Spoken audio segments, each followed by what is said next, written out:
Chapter 3145. It was said that only a man who had gone through 10 months of pregnancy, accompanied his wife during her pregnancy, prepared for labor, and gave birth, and took good care of his wife and child while his wife was breastfeeding could officially become a qualified stay-at-home dad. Although a certain man was a veteran in business, he was still a newcomer in the world of stay-at-home dads. Now, he was already a stay-at-home dad of 3 children. This was the first time in his life that he had experienced breastfeeding. Although he had done a lot of homework before, when it came to the real battle, Muyaja was still caught off guard. Wah wah wah wah wah wah.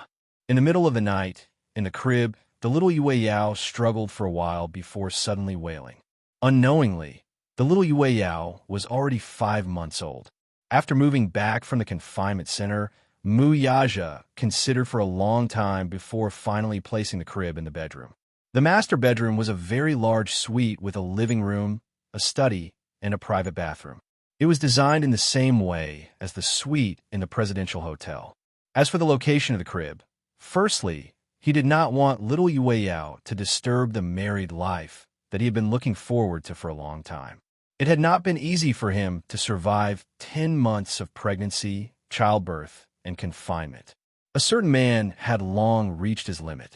He was filled with ambition and was finally able to realize his married life. He sighed inwardly. However, if the crib was placed in another position, what if he couldn't hear the little Yue Yao's cries in the middle of the night? Sometimes, when the little princess was hungry, he had to wake up in the middle of the night to feed her. Muyaja considered for a long time before finally deciding to temporarily place the crib in the bedroom. In the past few days, because of the wedding preparations, he had been racking his brains. During the day, he was busy with the company's affairs. When he returned home at night, he had to personally participate in the wedding design. No matter how big or small, he had to personally look over everything. He had to repeatedly confirm and modify a plan several times before it was approved. At night, on time, at 2 o'clock in the morning, the little Yue Yao would definitely kick her little legs and ask for milk. It was as if the little one's arrival was to overdraft his excess energy. It was very rare for Yin Shishir to get up to feed the babies. Her physique was not very good. If she got up in the middle of the night, she would not be able to fall asleep again. After the confinement period, she still had to pay more attention to recuperation. After all, childbirth was quite damaging to a woman's vitality. Therefore, every time before going to bed, Yin Shishir would use a breast pump to store enough milk in a milk bottle and place it in the refrigerator to cool. When the little Yue Yao wanted to drink it, Muyaja only needed to warm it up. As for her, all she had to do was to put on her earplugs and rest. At first, when Muyaja suggested that he would be the one feeding her at night, Yin Shishir had some misgivings. After all, his work was not easy. He had to get up in the middle of the night to take care of Xiao Budian, which was too strenuous.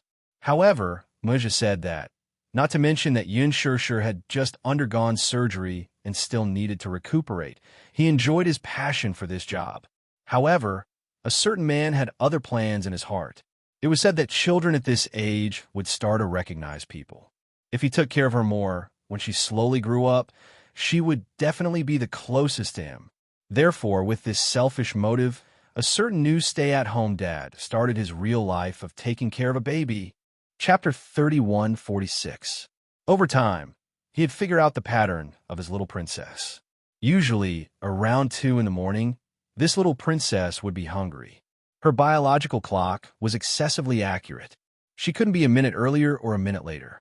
Speaking of which, this little Yue Yao was quite interesting. She was still a small ball of glutinous rice, but she already had the demeanor of a queen. Whenever she cried, if he didn't rush over immediately to coax her in his arms, her cries would become louder by a few decibels if he was a few minutes late. Muyaja woke up at once when he heard her cries. He immediately got up from the bed and, with his slightly messy black hair, shuffled over to the crib as if he were sleepwalking, as if he was familiar with the place. This route had already become a subtle influence on him. The moment he heard the cries, he instinctively felt his way over without turning on the lights.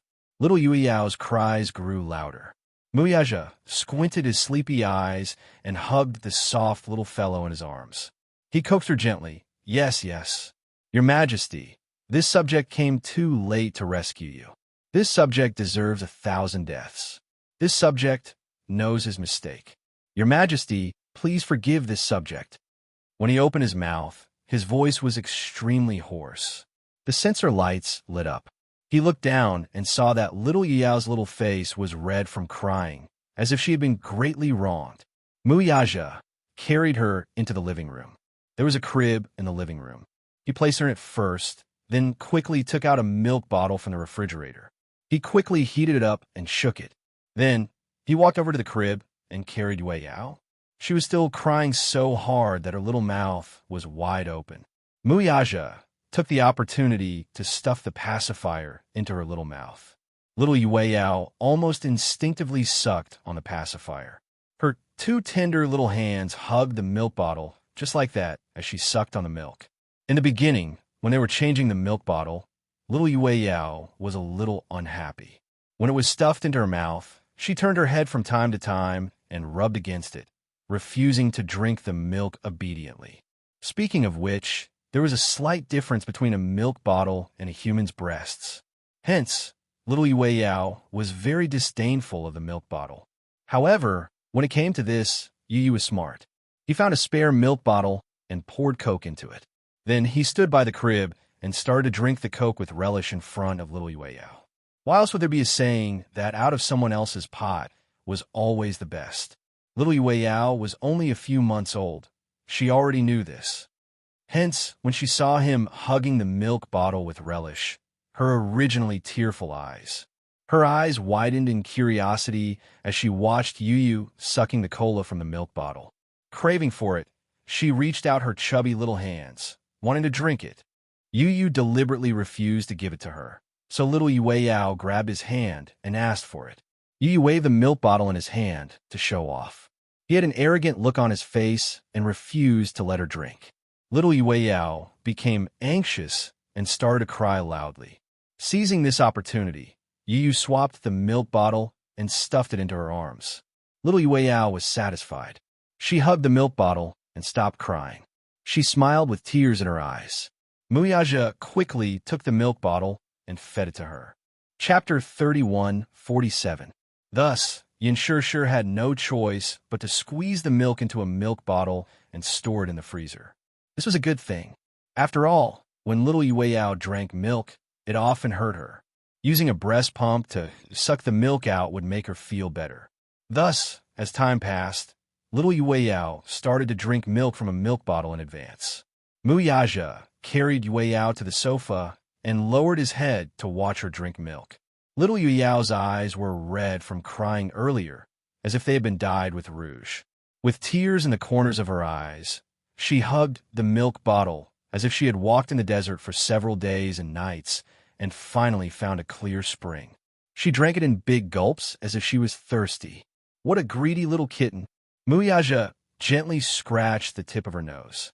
His heart felt as if it had been filled to the brim. But as she drank, she looked at him with her eyes wide open. Seeing that he was gazing at her gently, little Yao actually smiled with tears in her eyes. With this smile, the entire world seemed to brighten up, especially when there were tears in the corners of her eyes and her eyes were still red. When she smiled, it gave off the feeling of being enchanting. She was still a baby. How could she smile so beautifully? This pair of eyes gave her quite a lot of points. The black and white were distinct, and they were round and big. Based on the contours of her eyes, one could imagine that this pair of eyes resembled her mother's. Her almond-shaped eyes were extremely alluring. Just holding this little girl like this, Muyaja felt a great sense of accomplishment. This sense of accomplishment was definitely not something that could be compared to signing a few billion-dollar contracts. When he hugged her, he felt as if he owned the whole world. This was probably how it felt to be a father for the first time. Muyaja had an impulse to bring all the best things in the world to her. In the past, he had been ruthless in his career purely because of his ambition and his struggle against fate. In such a frightening family, survival of the fittest was the law of the jungle. But now his ruthlessness in his career had redefined himself, and he had a firm goal. His ambition was to give his wife and daughter a better life. Now, he had a wife whom he loved deeply and 3 children whom he loved dearly. In order to give them the best life in the world, he naturally had to give it his all. Hence, Muyaja was even more motivated than before when it came to work. However, he didn't neglect his other 2 sons and his wife just because of little Yueyao's birth. He knew that the happy life and complete family he had today were all thanks to this woman. Therefore, he doted on her even more than before, just so that when their hair was white, he could hold her hand and ask her if she was happy with him in this life. Without hesitation, she could say yes. To him, this was the true achievement of his life. This man was very clear about the position of everyone he cared about. Whether it was Yu, Xiao Yiqin, or even little Yueyao, they were all his loved ones. However, they were destined to be passers-by and travelers. When they grew up one day, they would have their other half sooner or later. Yu and Xiao Yiqin would meet their destined love, and little Yueyao would have her life partner. Chapter 3148.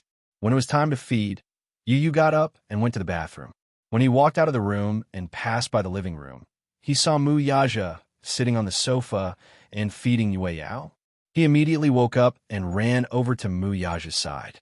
He snuggled up to Muyaja and looked at the little Yueyao, who was happily munching on the milk bottle. Muyaja glanced at Yu and saw that he was drowsy. One of his eyes was open and the other was closed. His eyelids were swollen and hazy, and he couldn't even open his eyes. He couldn't help but say unhappily, "Go to sleep if you're tired." No, I want to watch over my little sister." Muyaja snorted coldly and shielded the little Yueyao. "It's not like you don't have the chance to see her. Take me, for example. I can only hug her for a while at night." Yu looked at him.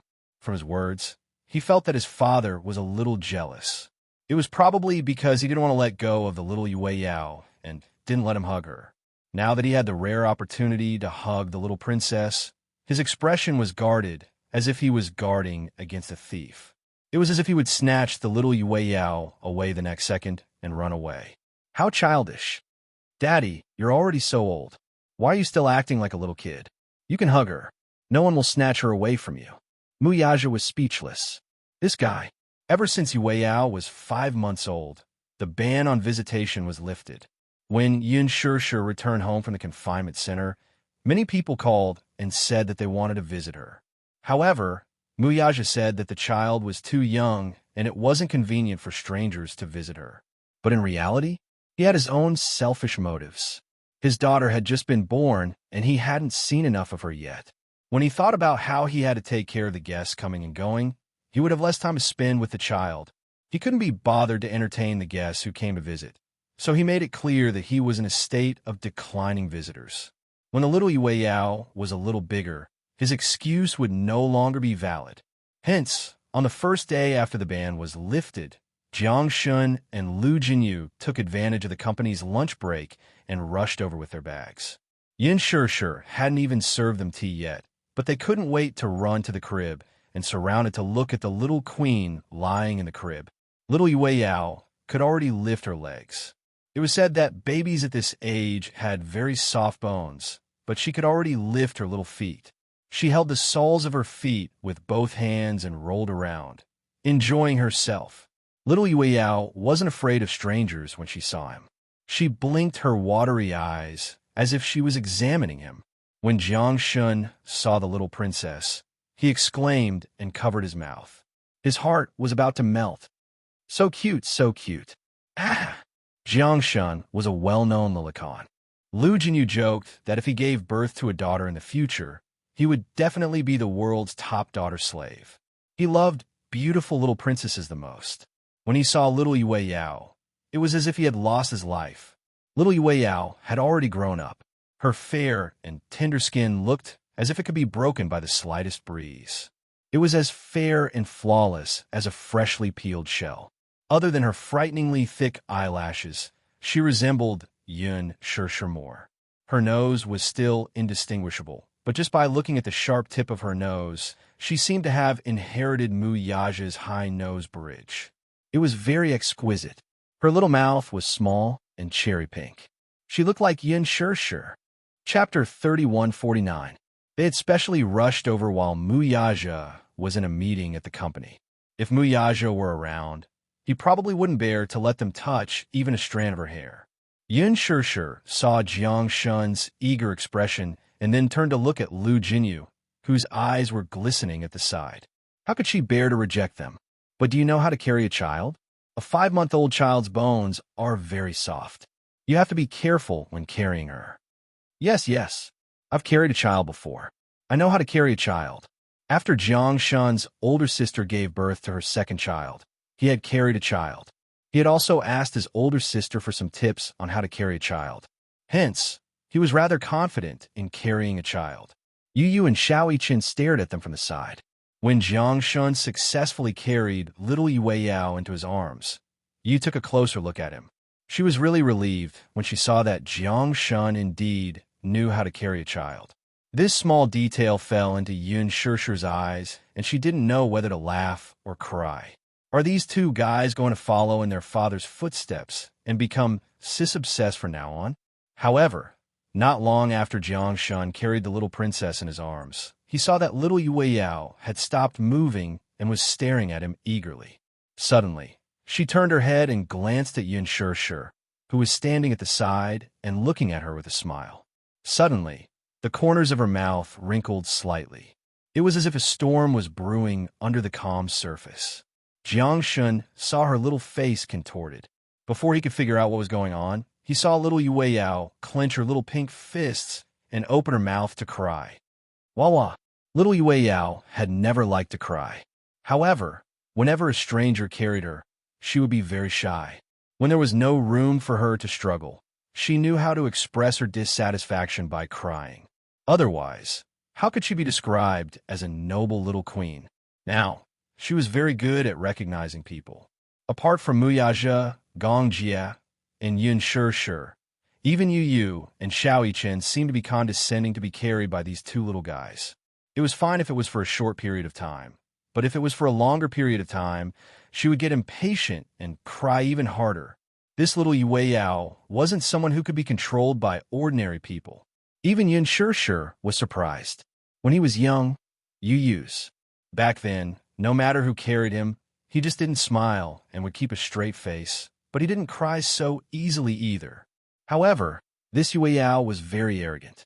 It was not a problem for Muyaja and Gong Jia to carry her. However, even when Hua Jin carried her, she was very repulsed. Yin Shirshir said, Hua Jin, you didn't breastfeed her or change her diapers. Naturally, Yue Yao doesn't like you. However, Hua Jin felt extremely aggrieved. He wanted to change her diapers, but there were always people lining up to do something like changing diapers. For example, Muyaja, Gong Jia, and Yin Shirshir. How could he have a chance? He didn't have the experience of being a stay-at-home dad. Everyone thought that he was clumsy, but who hadn't gone through the process?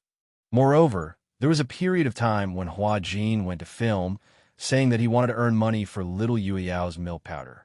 However, Muyaja emphasized, I'll earn money for the milk powder.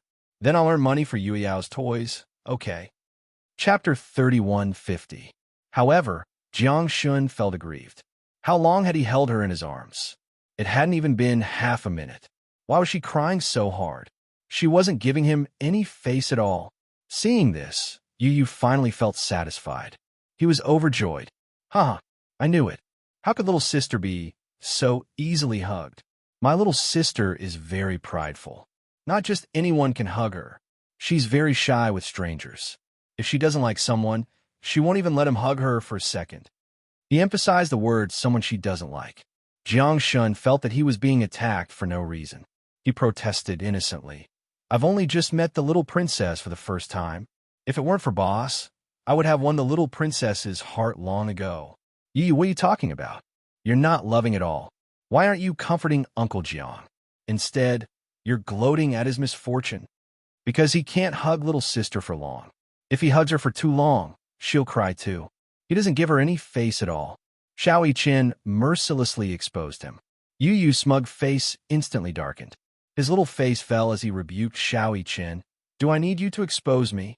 You make it sound as if you can hug her for a long time. I deliberately timed it last time, Xiao Chen said self-righteously. I hugged Yue Yao for 3 minutes and 11 seconds before she cried.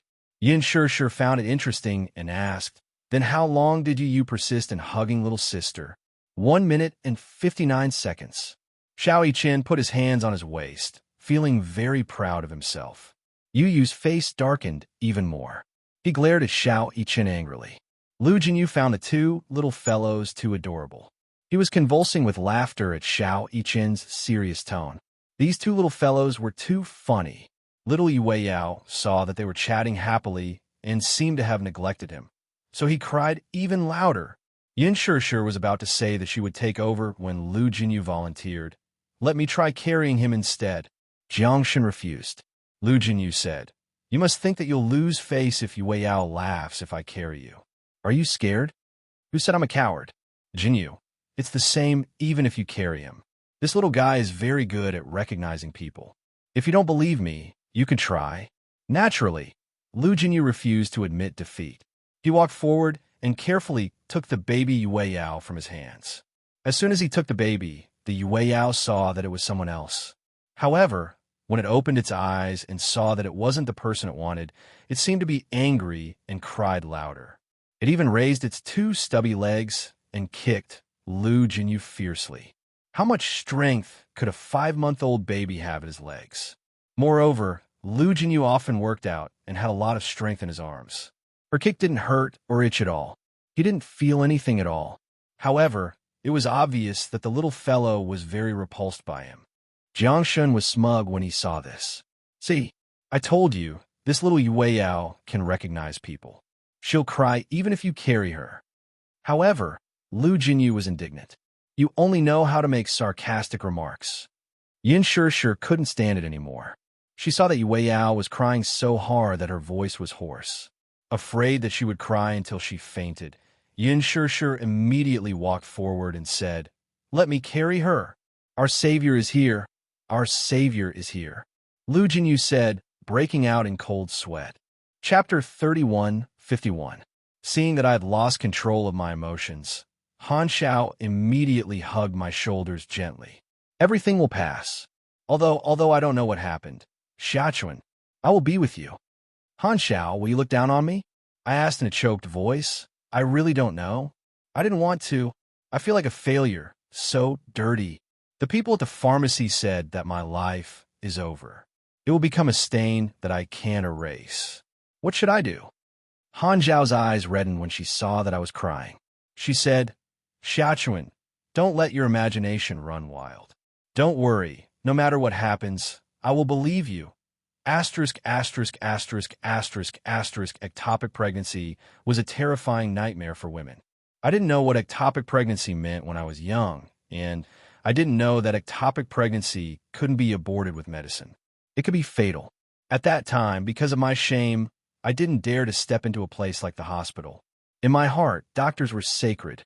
I couldn't imagine what kind of methods the doctor would use to examine my body when I stood in the consultation room, and then what kind of gaze he would use to look at me. So, with that kind of opportunity, I might be able to avoid even greater harm. However, at that time, I was lost and didn't have a pair of hands to guide me out of this foggy swamp. Han Xiao took me home, and Han Xiao's parents warmly entertained me for dinner. After dinner, Han Xiao encouraged them to go out for a walk. This way, I would have a chance. She pushed me into the bathroom and urged, hurry up and take your medicine before my parents come back. Will there be a lot of bleeding? I asked worriedly. There will be bleeding, but the person at the pharmacy said that if it's used properly, there won't be any danger. Han Xiao hesitated. Actually, it's best to go to the hospital and take it under the doctor's guidance. However, I don't think you want to go. I'm not going to the hospital. I trembled at the mention of the hospital. Han Xiao immediately comforted me. It's okay, Xiaochuan. Don't be so sensitive. You're not a criminal. Why would I force you to go to the hospital? I glanced at her gratefully. Thank you, Han Xiao. She nodded and closed the door considerately. I sat on the toilet and opened the box. Then, I quickly glanced at the instructions and swallowed the medicine with warm water. At first, there wasn't any reaction when I took the medicine. Just as I was worried that the medicine wouldn't work, about 10 minutes later, when I stood up and was about to leave, I felt a sharp pain in my stomach. What was different from the pain of menstruation was that this kind of pain was the pain of falling. It was as if something was fiercely sawing at something in my stomach, pulling it down by its roots. I slumped to the ground, holding my stomach as I knelt on the spot. I was in so much pain that I broke out in cold sweat. I put on a sanitary pad in advance, but the blood gushing out made me feel like my pants were about to be soaked. I was so embarrassed that I didn't know what to do. It was so painful that my brain felt numb. Chapter 31:52. I'm sorry. I'm sorry. I apologized in a panic, but I couldn't tell who I was apologizing to. To the pitiful and innocent little life in my stomach? Or to the bathroom? I wiped the floor in pain, but just as I wiped the floor clean, it got dirty again. I took a tissue to wipe it again. The more I moved, the worse the pain in my stomach became. I grabbed my clothes tightly, not daring to take off my pants or face the strange situation in my body. I wanted to call Han Xiao, but I was afraid that she would see me in such a sorry state. At that time, the entire world would spin, and all the scenery would become blurry and unfamiliar.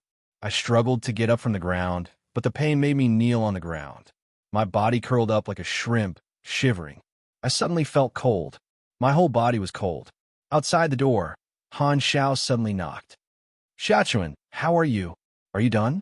My parents are coming back soon. I'm not done yet, I suddenly said with a sobbing tone. Han Xiao, I'm sorry. I think I dirted the bathroom. I'll clean it. Clean it before opening the door. Han Xiao was stunned for a moment before she suddenly opened the door hurriedly. Did you bleed a lot? Xiaochuan, open the door. Open the door first. But I didn't dare to open the door. I was afraid that if I opened the door and Han Xiao walked in, she would hate me too. After a while, Han Xiao stopped knocking on the door and left in a hurry. Then, I vaguely heard the footsteps of two people outside the door, one in front and one behind. Xiao Xiao, where's your classmate? In the bathroom. Oh, I thought that her parents must be back, but I couldn't open the door at all. I hadn't tidied up the bathroom yet. I stood up with the help of the wall, only to see a pool of blood on the ground while I was unconscious. My lips trembled as I tried to get a clean tissue, but the more I panicked, the more I made a mess. I forced myself to lean against the wall. My vision turned black, and I lost consciousness for a moment. When I opened my eyes again, I heard Han Xiao knocking on the door in a panic. Xiaochuan, open the door. Xiao, why was your classmate in there for so long? Is she not feeling well? Dad, Mom, go back to your room. I'll take good care of her. I lost consciousness again. When she woke up again, she heard the sound of someone knocking on the door. Outside the door, Su Chi's anxious voice could be heard. He's been inside for so long and hasn't responded. Something must have happened. Why did you take so long to call me? I don't know either. Out of the way. I'll break the door open. I said hoarsely, don't hit me. Just as I reached out my hand, the door was kicked open by Su Chi with a loud bang. He rushed into the bathroom and lowered his head to see me leaning against the wall. I looked delirious. In my blurry vision, I could see his panicked expression. Xiaochuan, what happened to you? When Han Xiao saw me in such a miserable state, she was also frightened. Her eyes immediately turned red. Hurry up and send me to the hospital. Send him to the hospital. What's going on? Su Chi questioned in a low voice. How did she end up like this? Su Chi, don't ask. Hurry up and send him to the hospital.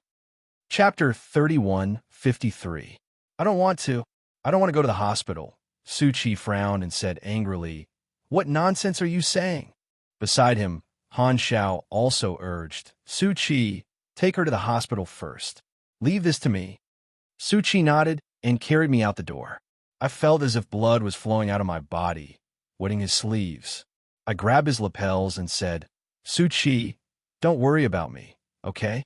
Su Chi's face was tense, and he didn't say anything. It took a lot of effort for him to maintain his composure and carry me downstairs. He drove here. Later, I found out that when I fainted, Han Xiao was worried that something had happened to me. In a daze, she called Su Chi. Su Chi received the call and rushed over. As it was already nighttime, He didn't have to worry about the traffic police checking, so he drove over. He carried me into the car, only to find that my white school pants were stained red with blood. I sat in the front passenger seat, looking a little helpless. Don't dirty your car. Enchanting. Suchi gripped my shoulder tightly. He couldn't take it anymore.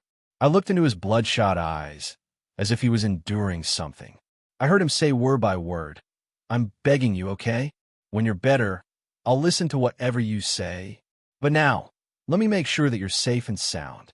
Otherwise, I won't forgive you, and I won't forgive myself." My lips trembled violently, and I burst into tears.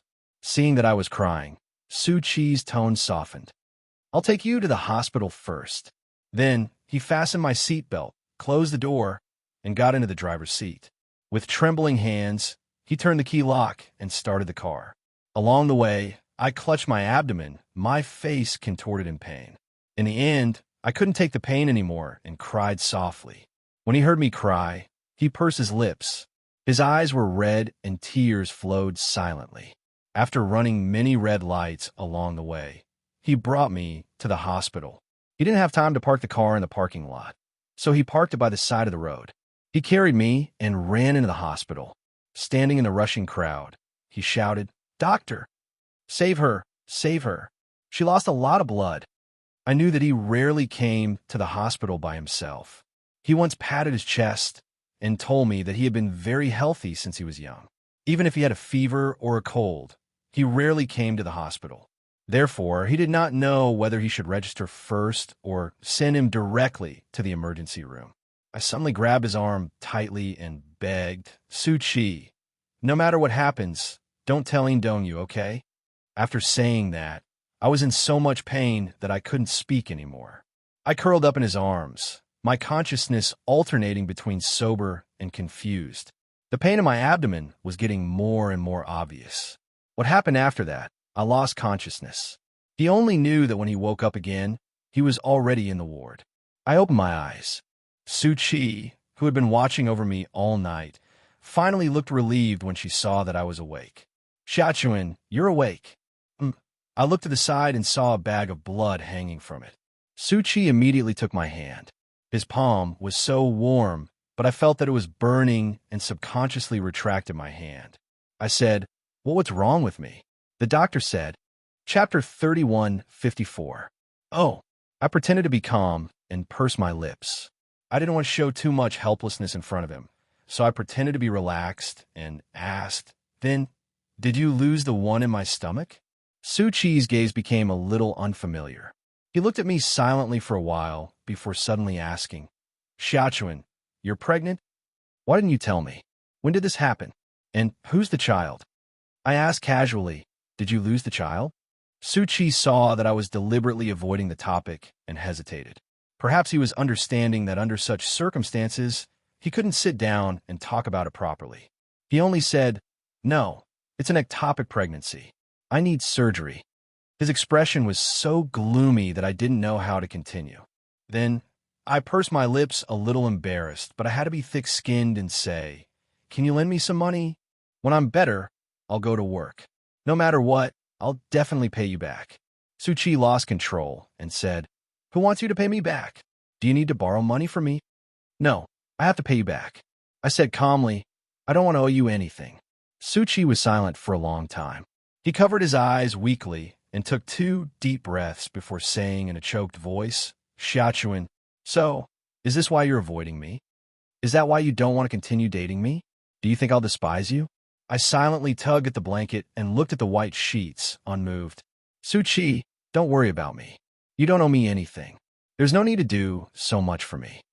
Shachuan, don't torture me, okay?" Suchi stared at me, his eyes red. He suddenly looked away and lowered his head to hide his wet eyes. He didn't look at me anymore, probably because he felt that he was too much of disappointment. He had always said that a man bleeds, but not tears. In front of me, he had always been so bright and dazzling. He rarely lost control like he did now. I forced a smile. "What's wrong?" "Suchi, I'm really fine. Nothing serious?" He looked at me, and tears finally rolled down his cheeks. He leaned forward and held my hand. "I really don't know what to do. All I know is that when I found out that you were pregnant and that you had a secret abortion, I hated myself very much. But you actually told me not to interfere. You don't owe me anything, and I don't owe you anything." At this point, he choked up and said helplessly, "Enchanting, please don't torture me anymore, okay? No matter what happens, I will face it with you. Why are you running away from me? Do you really hate me so much?" I held back my tears and forced a smile. "Suchi, thank you. But after what happened, it's hard for me to continue being your girlfriend as if nothing happened. If you really care about me, can you do me a favor?" "What is it?" "I don't want my family to know about this." I suddenly gripped the blanket tightly and said with difficulty, "You know, if something like this happens, the family will be very angry. I need you to think of a way for me." Suchi asked, "Do you not want your family to know? Or do you just not want Dongyu to know?" Chapter 3155. Suchi was silent for a long time before suddenly saying, "Shachuan, do you know? If I could start my life all over again, no matter who you like, even if you're using me, I'd be willing to be used to the end. If I could do it all over again, I definitely wouldn't let go of your hand." My heart skipped a beat. He said, "Just now, Han Xiao called Dongyu and said that you're staying at her house. As for what happens after that, I'll think of a way to help you apply for leave from school. As for your family, I'll think of something else." It was actually a relatively simple matter to deal with the school. He found a few mature people to imitate my father's tone and lie that I was sick at home. He also asked Han Xiao to bring a leave request. As for my family, I've also thought of a way to deal with it. Before the surgery, I only needed to take some medicine orally during the few days I was hospitalized. After the nurses left, I changed my clothes and went home quietly. The next morning, I pretended to go out to school and then returned to the hospital. The nurses were less strict with me, so after the ward rounds in the afternoon, I changed my clothes and secretly took the car home. When I got home that afternoon, I opened the door and found that my mother had already cooked dinner. To my surprise, Linley was there too. She sat on the sofa while Dongyu started to clean up the dishes. Looking at the mess on the table, I guessed that they had already eaten dinner. Linley was chatting with my father. I stood at the door a little stunned.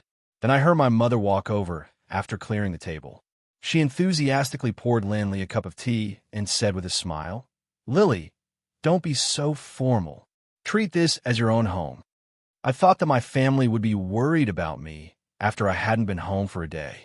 However, they acted as if I didn't exist. Linley took the teacup reservedly and took a sip. She smiled and said, "Thank you, Auntie." My mother laughed. "Why are you being so polite?" As she spoke, she smiled at my father and said, "Look, Lily is such a pretty girl. I heard that she has good grades and is one of the top students in class. In the future, she'll definitely get into a key university." That's right, my father echoed. My mother said, half jokingly, "Lily, come to our house often in the future. It's rare for Dongyu to bring a girl home. Since you're good classmates, remember to visit often. If my future daughter-in-law can be like you, I will wake up laughing in my dreams." "Mom," Dongyu frowned at the side. Out of the corner of his eye, he noticed the entrance and his gaze fell on me. He immediately stopped what he was doing. Linley laughed. "Annie, you don't say that." I hugged my bag tightly and walked silently to my room. Perhaps it was because I made so little noise that everyone only noticed me when I appeared in the living room. My mother turned around and saw me. Her expression turned cold as she said sarcastically, "Yo, you know to come back too? To think that you still know about this family. Wretched girl." When Dongyu saw me, he put down his work and walked over. He lowered his head and asked, "Where have you been these past few days?" I turned my face away from him and whispered, "I'm going back to my room." As she spoke, she avoided him and walked towards her room. He caught up with me and grabbed my arm. He frowned when he saw how pale my face was. "Why do you look so pale?" Chapter 3156. "Dongyu, don't worry about her," Mother said angrily.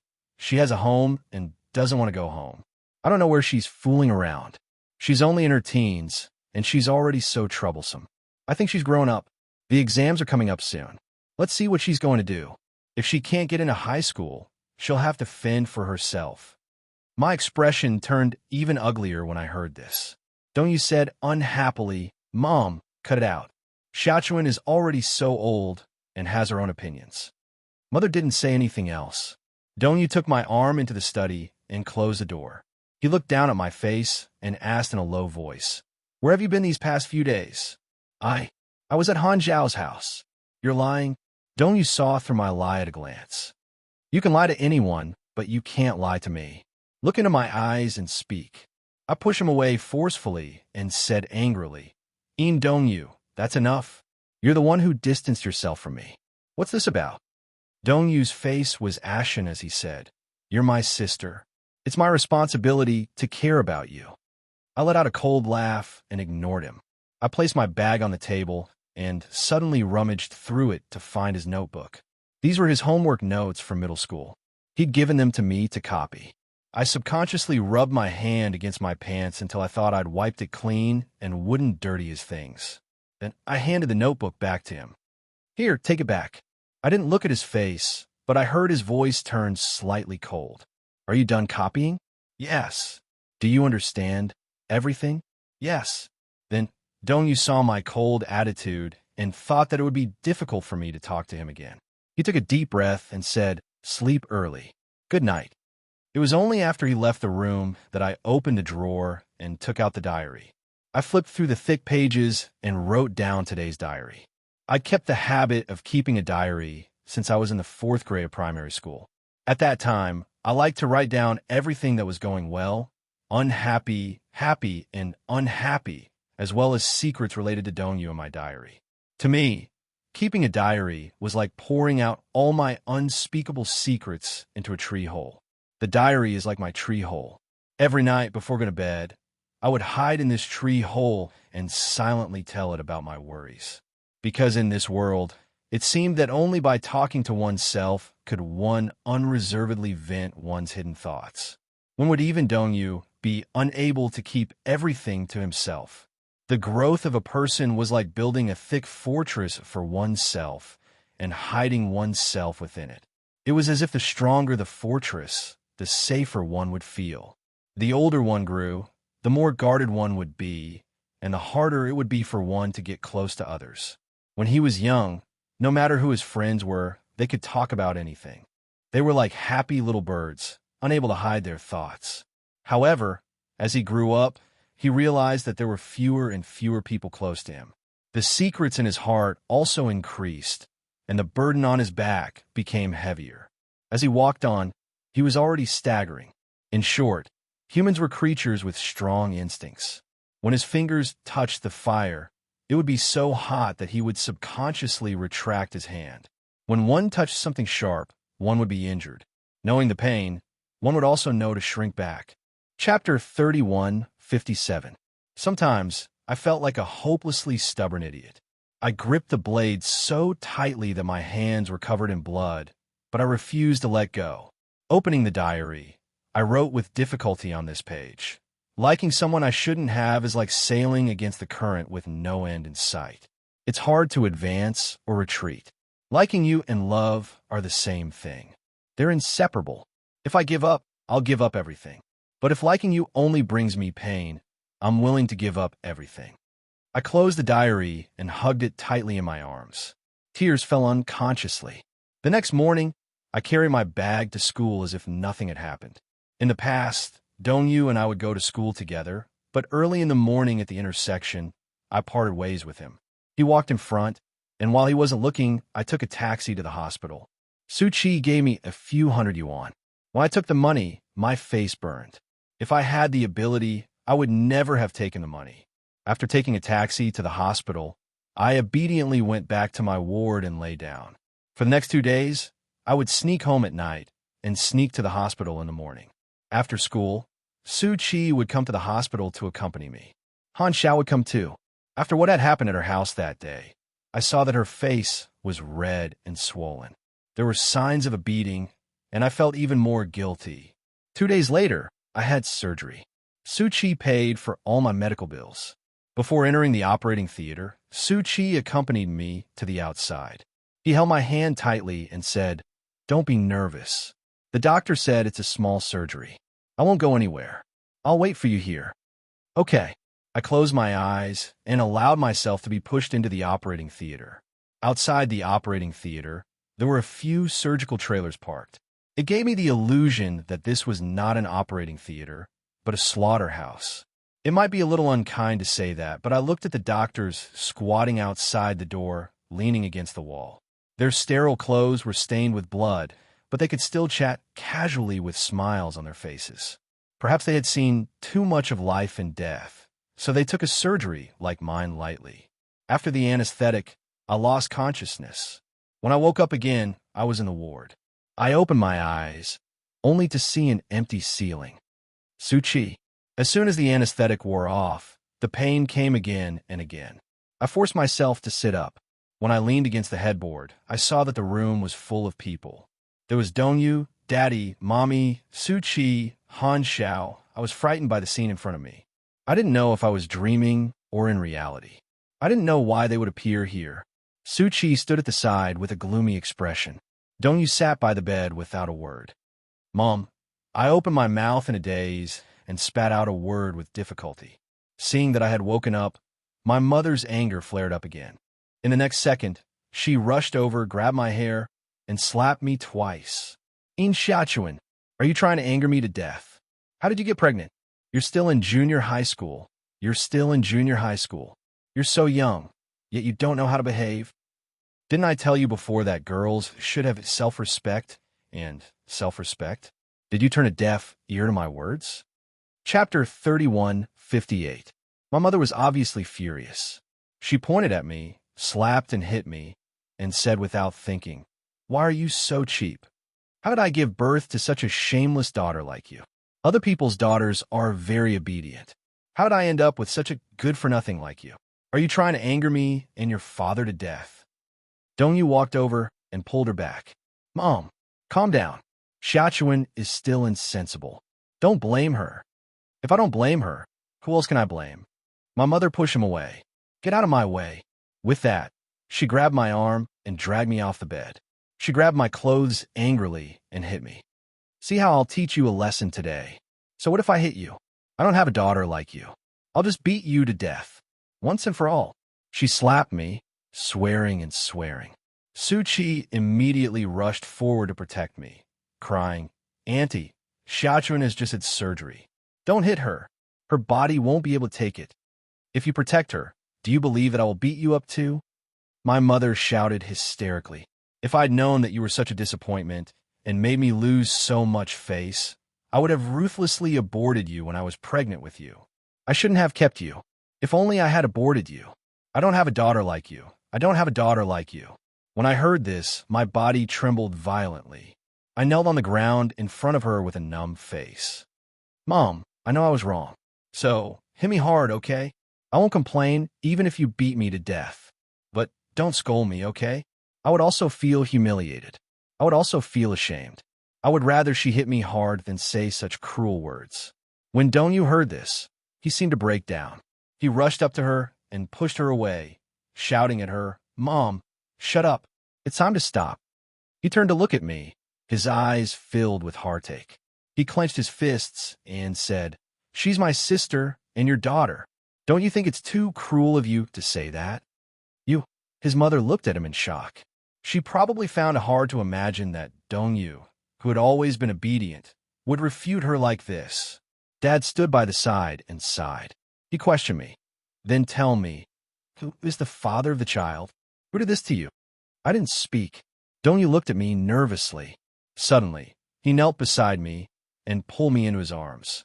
He said to his father, "Dad, don't force her. If she doesn't want to talk about it, then don't ask anymore. Such a big thing has happened. Can't I even ask about it?" Her father said angrily, "If she doesn't tell us who that boy is, she'll never step into this house." Suchi suddenly stood up. "It's me." His mother looked at him in shock. "It's you?" Dongyu suddenly raised his head and glared at him angrily. His eyes were bloodshot and scarlet. "Suchi, is it really you?" "It's me." Suchi nodded and gritted his teeth. "So, I will take responsibility." Dongyu suddenly stood up and punched him in the face. "Suchi, you bastard." I had never seen Dongyu so furious. It was as if he had transformed into a ferocious beast. He pinned Su Chi to the bed and punched him in the face. The scene was chaotic. Chapter 31:59. The scene was chaotic. Even I was shocked and couldn't react for a long time. My father immediately stepped forward to stop him.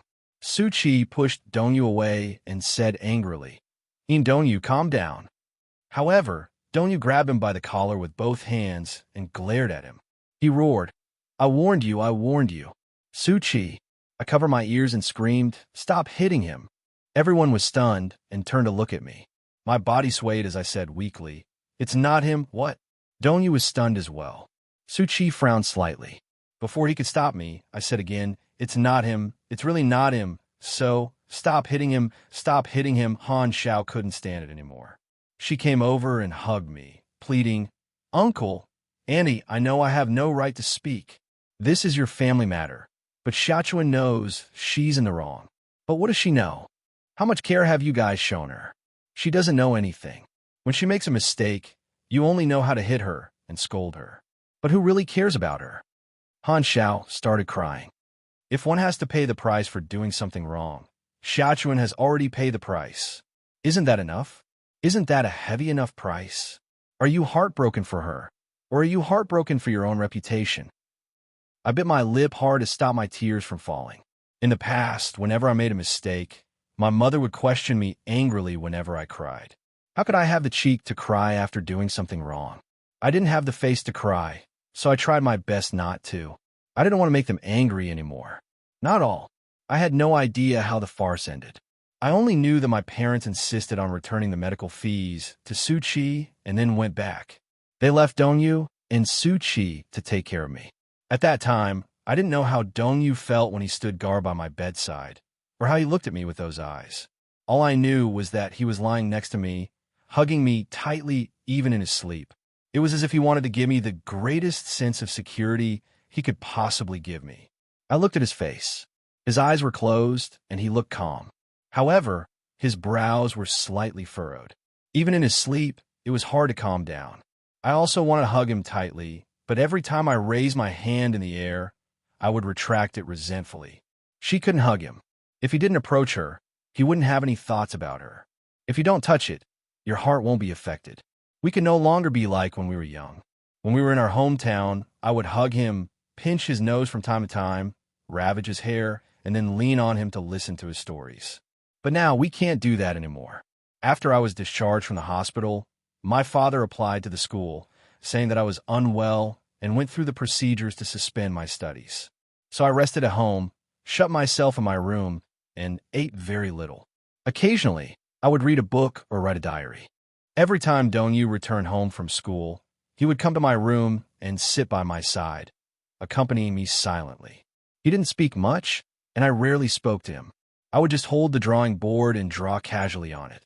Sometimes, he would come over and put his arm around my shoulder, saying something to me, but I didn't seem to hear him. Chapter 31:60. I sealed myself in a very narrow, spiral shell, hiding and refusing to go out. Sometimes, Su Chi wanted to look for me, but my parents repeatedly forbade us from seeing each other. He would call the landline at home. I didn't have a phone in my room. When my mother received his call, she would scold him and hang up. However, he still persevered and called every 2 or 3 days. As for me, it was as if I had lost my mind. I held the diary and wrote. As I wrote, tears fell. I wiped them clean and continued to draw. I asked him in the diary, Dongyu, have you ever liked me, even just a little? How great would it be if we weren't siblings? If you weren't Dongyu, or if my name wasn't Xiaochuan, then when we met as usual, the impossible would become possible. However, if you weren't Dongyu and I wasn't Xiaochuan, would our lives have intersected? Was it really a shameful thing to fall in love with someone you shouldn't? I knew that I wouldn't get a response, but I still poured out the questions in my heart in the diary. The days passed in a daze, until one day, I heard some unusual movements outside the house. Dongyu, what's wrong with you? Hubby, come quickly. Dongyu is covered in injuries. When I heard this, I nervously opened the door and walked out. I saw Dongyu kneeling on the ground in the living room, covered in injuries.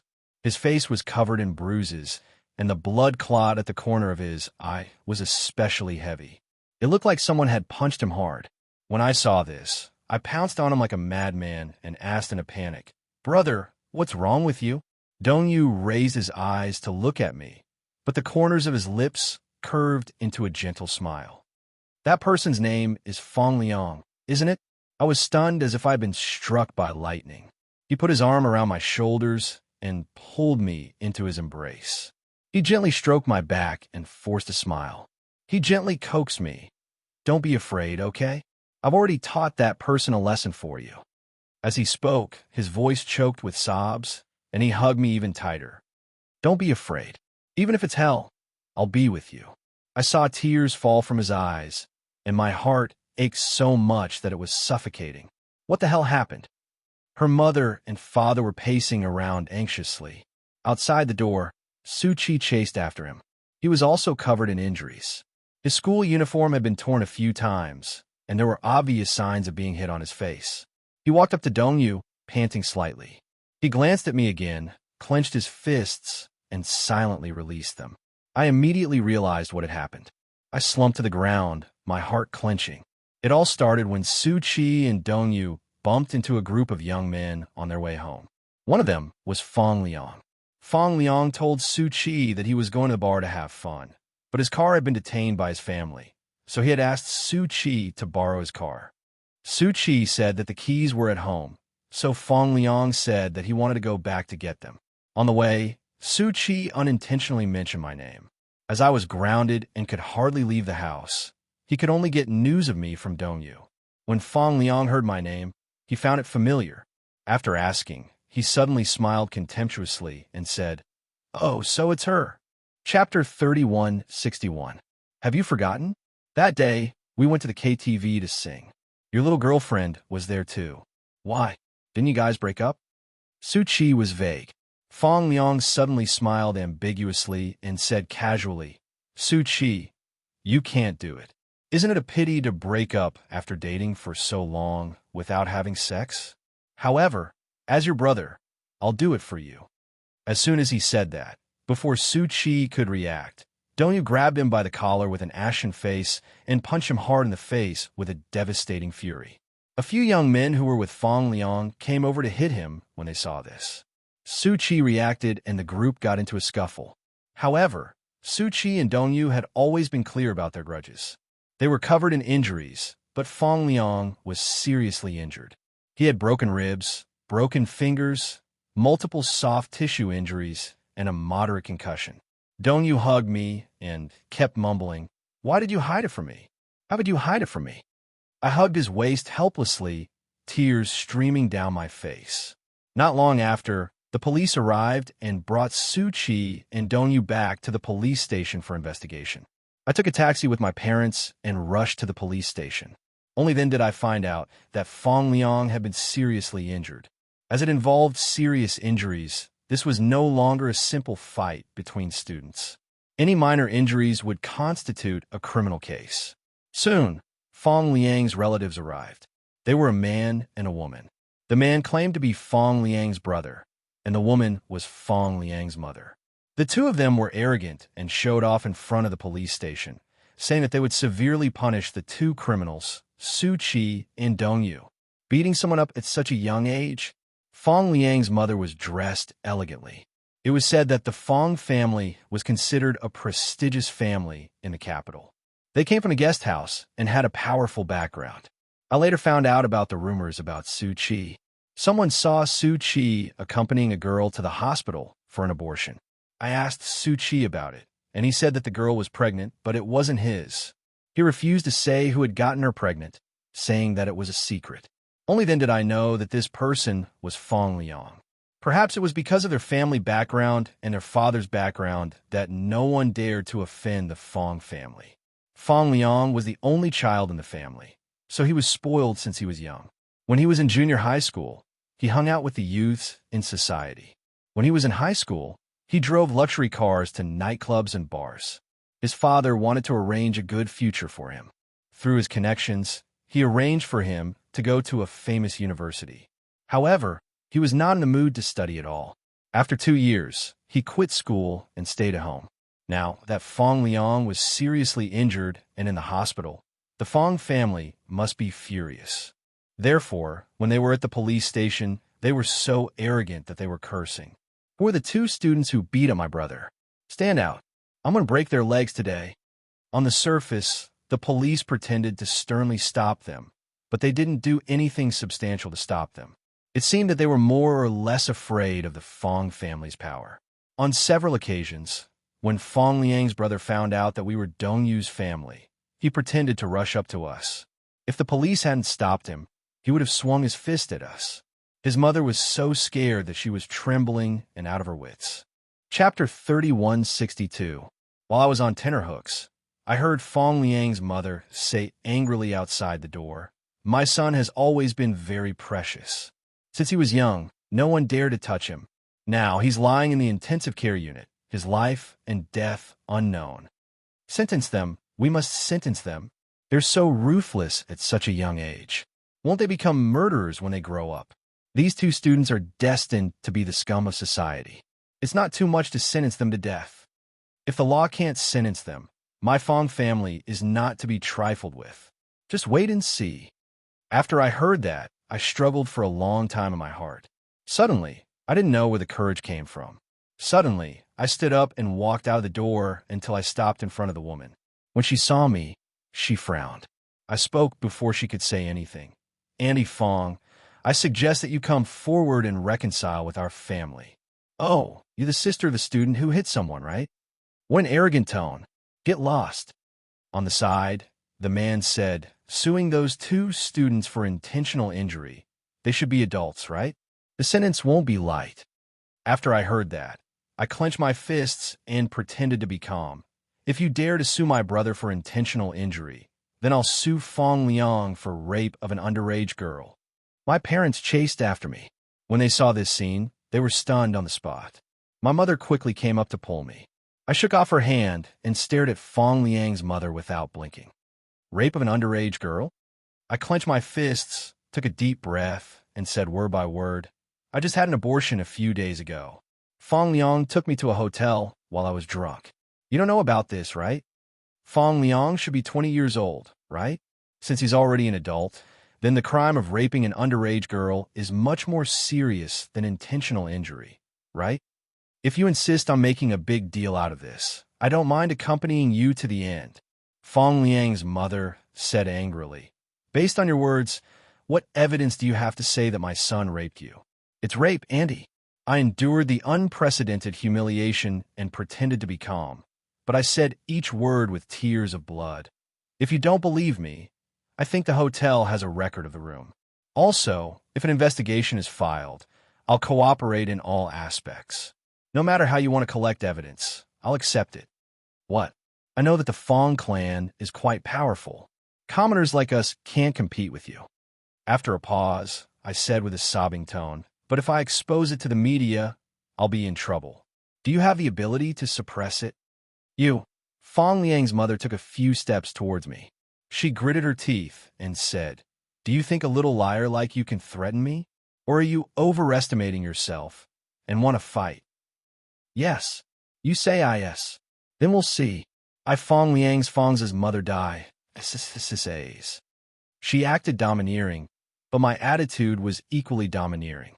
She stared at me blankly for a long while. Perhaps it was because my gaze was firm and determined enough to threaten her. She suddenly gritted her teeth and nodded. Okay. With that, she led the man away. Chapter 3163. After Dongyu finished giving his statement, he was taken home. After 2 days of trepidation, the police station called and said that the Fong family had agreed to a settlement. "You guys are so lucky.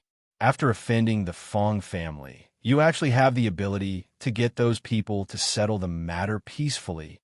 When I found out that Dongyu and Su Chi were fine and only slightly injured, the Fong family didn't pursue the matter.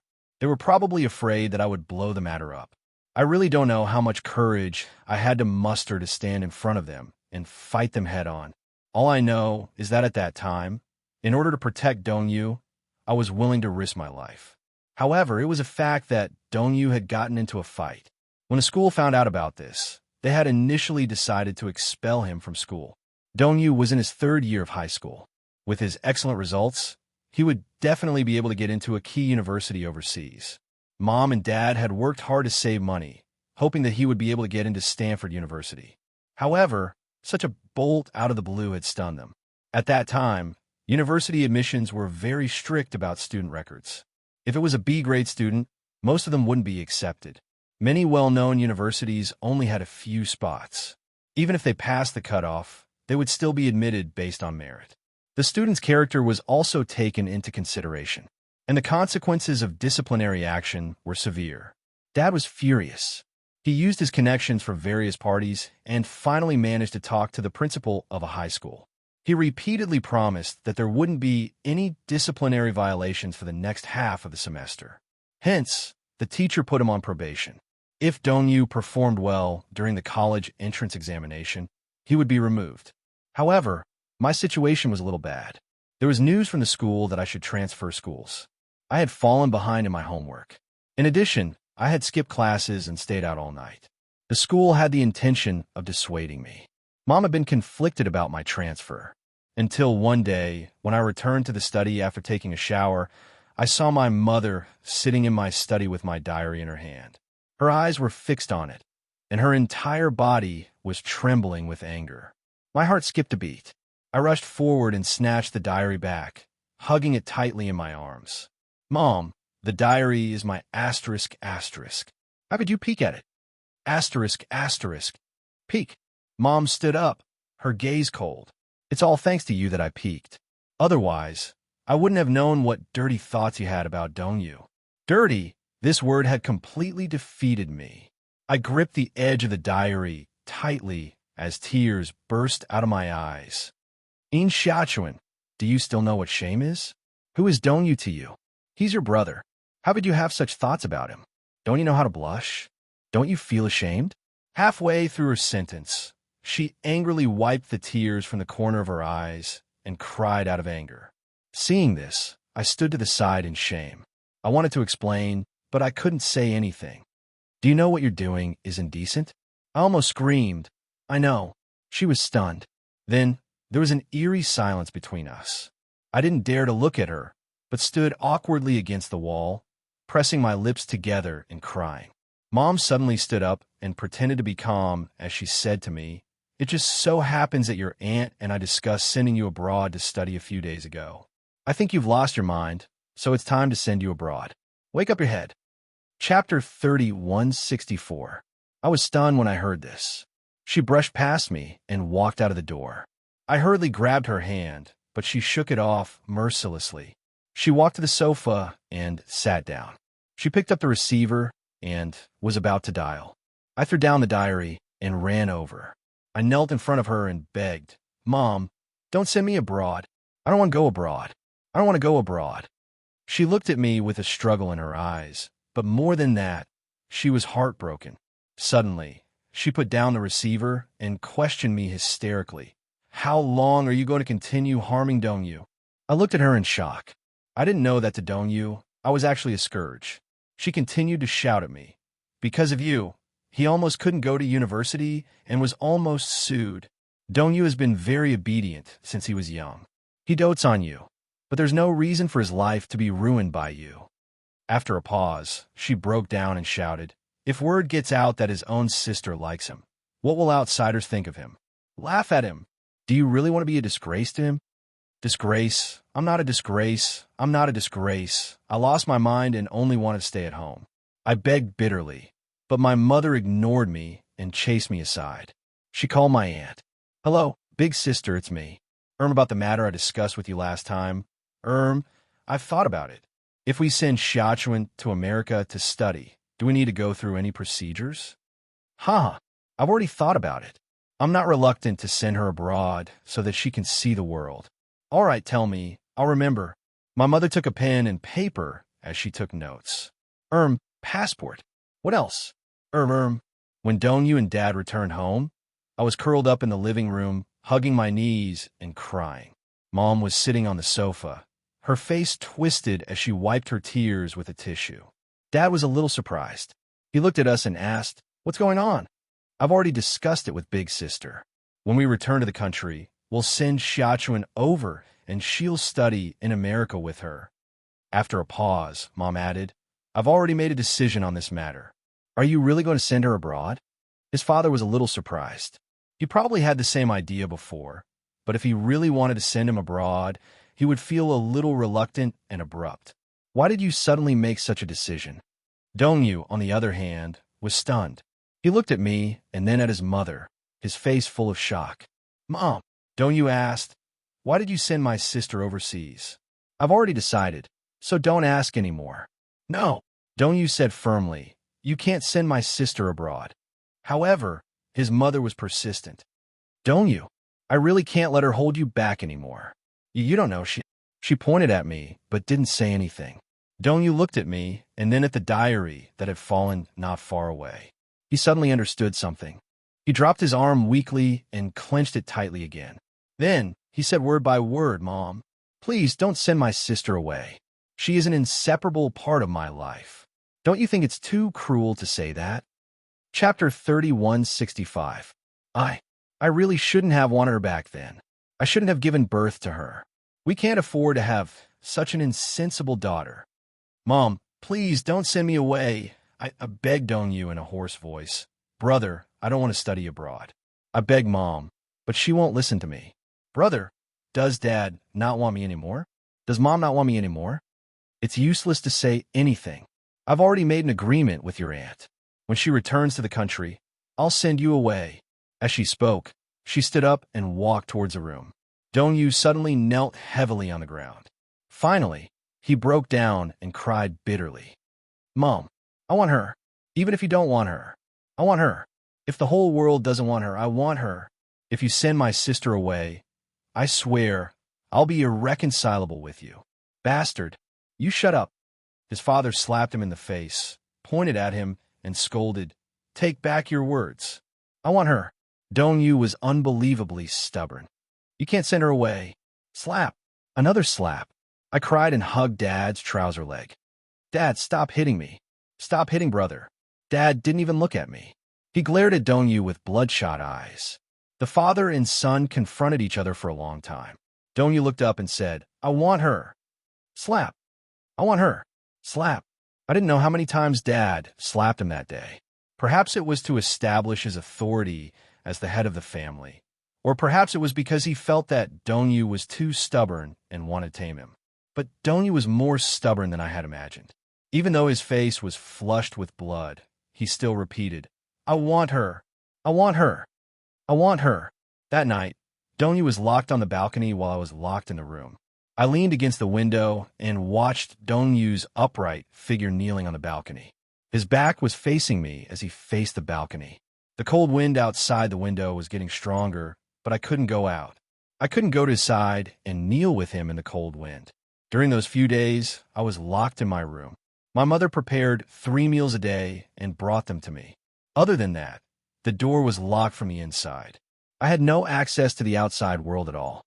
I was quarantined like a severely mentally ill person. Until one night, the door was suddenly unlocked from the inside. Startled, I sat up in bed defensively. I thought it was my mother who had opened the door and was about to send me away overnight. However, it was Dongyu who walked in. He had a small bag slung over his shoulder. When he saw me, he put his finger to his lips and shushed me. They're all asleep. He walked in and closed the door slightly. Then he walked to my bedside and whispered, I stole the key and some money. I'll take you away. Okay? You're taking me away? I was stunned and stared at him for a long time. I couldn't believe that such words had come out of Dongyu's mouth, who had always followed the rules. Where are we going? Anywhere is fine. Dongyu held my hand tightly and smiled encouragingly. Xiaochuan, leave this place with me. They don't want you, but I want you. I don't want to study anymore. I'll go out to work and support you. Okay? I was stunned, and tears welled up in my eyes. What nonsense are you talking about? Chapter 3166.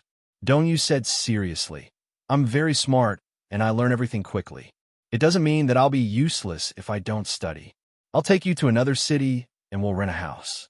Then, I'll work hard and take good care of you, okay? Don't joke around. I turned around. If I really go with you, Dad and Mom will hate me to the core. Dongyu suddenly hugged me and said sadly, "Then what do you want me to do?" He held my face and stared at it seriously. With a bitter smile, he said, "Don't tell me you're really going to let Mom send you overseas to study? Xiaochuan, I'll go crazy if that happens. I can't lose you." I was encouraged by him at once, and he and I simply packed up and left the house. It was very windy at night. He draped his coat over me and hugged me tightly. "We'll be in the car soon," he said.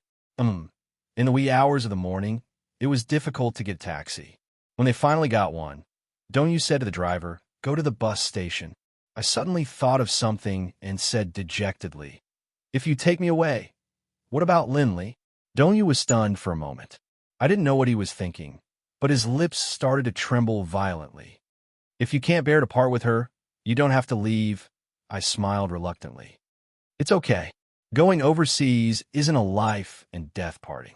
I can still come back after I graduate." "I'm sorry." Dongyu clenched his fist tightly, but he couldn't say another word for a long time. Later on, through Su-Chi, I guessed that Linley and he weren't really in a relationship. Linley did admire him, but the reason he agreed to date her was just to put on an act for me to see, so that I would give up on him completely. At that time, Dongyu probably felt that dating Linley was the worst decision of his life. If Linley hadn't provoked me to a certain extent, perhaps I wouldn't have taken such an extreme path. He must have regretted it. He must have felt that he was the real culprit for all the injuries I'd suffered. When he arrived at the bus station, he walked to the ticket counter. Suddenly, he thought of something and rummaged through his bag. His expression froze. I was shocked and asked cautiously, "What's wrong, brother?" "ID." Dongyu narrowed his eyes and tried to recall. "I think I left it at the entrance." I was stunned. "Is it a big deal if I don't bring my ID?" Dongyu gave me a conflicted look and then glanced at the ticket information. He suddenly turned to me and said, "Wait for me at the station for 30 minutes. I'll go back and get my ID." I was a little sensitive. "You're not regretting it, are you? Will you come back?" "No, I promise you, I will definitely come back." Since he didn't have a cell phone, he arranged for me to sit in one of the seats. "Sit here and don't move around. I'm afraid that I won't be able to find you." "Yes." He left in a hurry. I suddenly stood up and stared at his back as he left. Subconsciously, I kept reminding myself that this seemed to be the last view he would leave for me. Reality had proven that sometimes a person's sixth sense was extremely accurate. That night, I waited for him for 3 whole hours, but the person who came was someone I never expected. Xiaochuan. Chapter 3167. "Just take it that I'm begging you," she said in a sobbing tone. "Dongyu is Dad and Mom's only hope. He can't be destroyed by your whims. Do you understand? Just take it that I'm begging you to study abroad obediently. Okay." It was as if my soul had been sucked out. I gave up struggling and nodded. That night, my mother didn't take me home. Instead, she took me on a train to Shanghai. When my aunt arrived in Shanghai the next day, my mother couldn't wait to send me off. She didn't even give me a chance to say goodbye to Dongyu.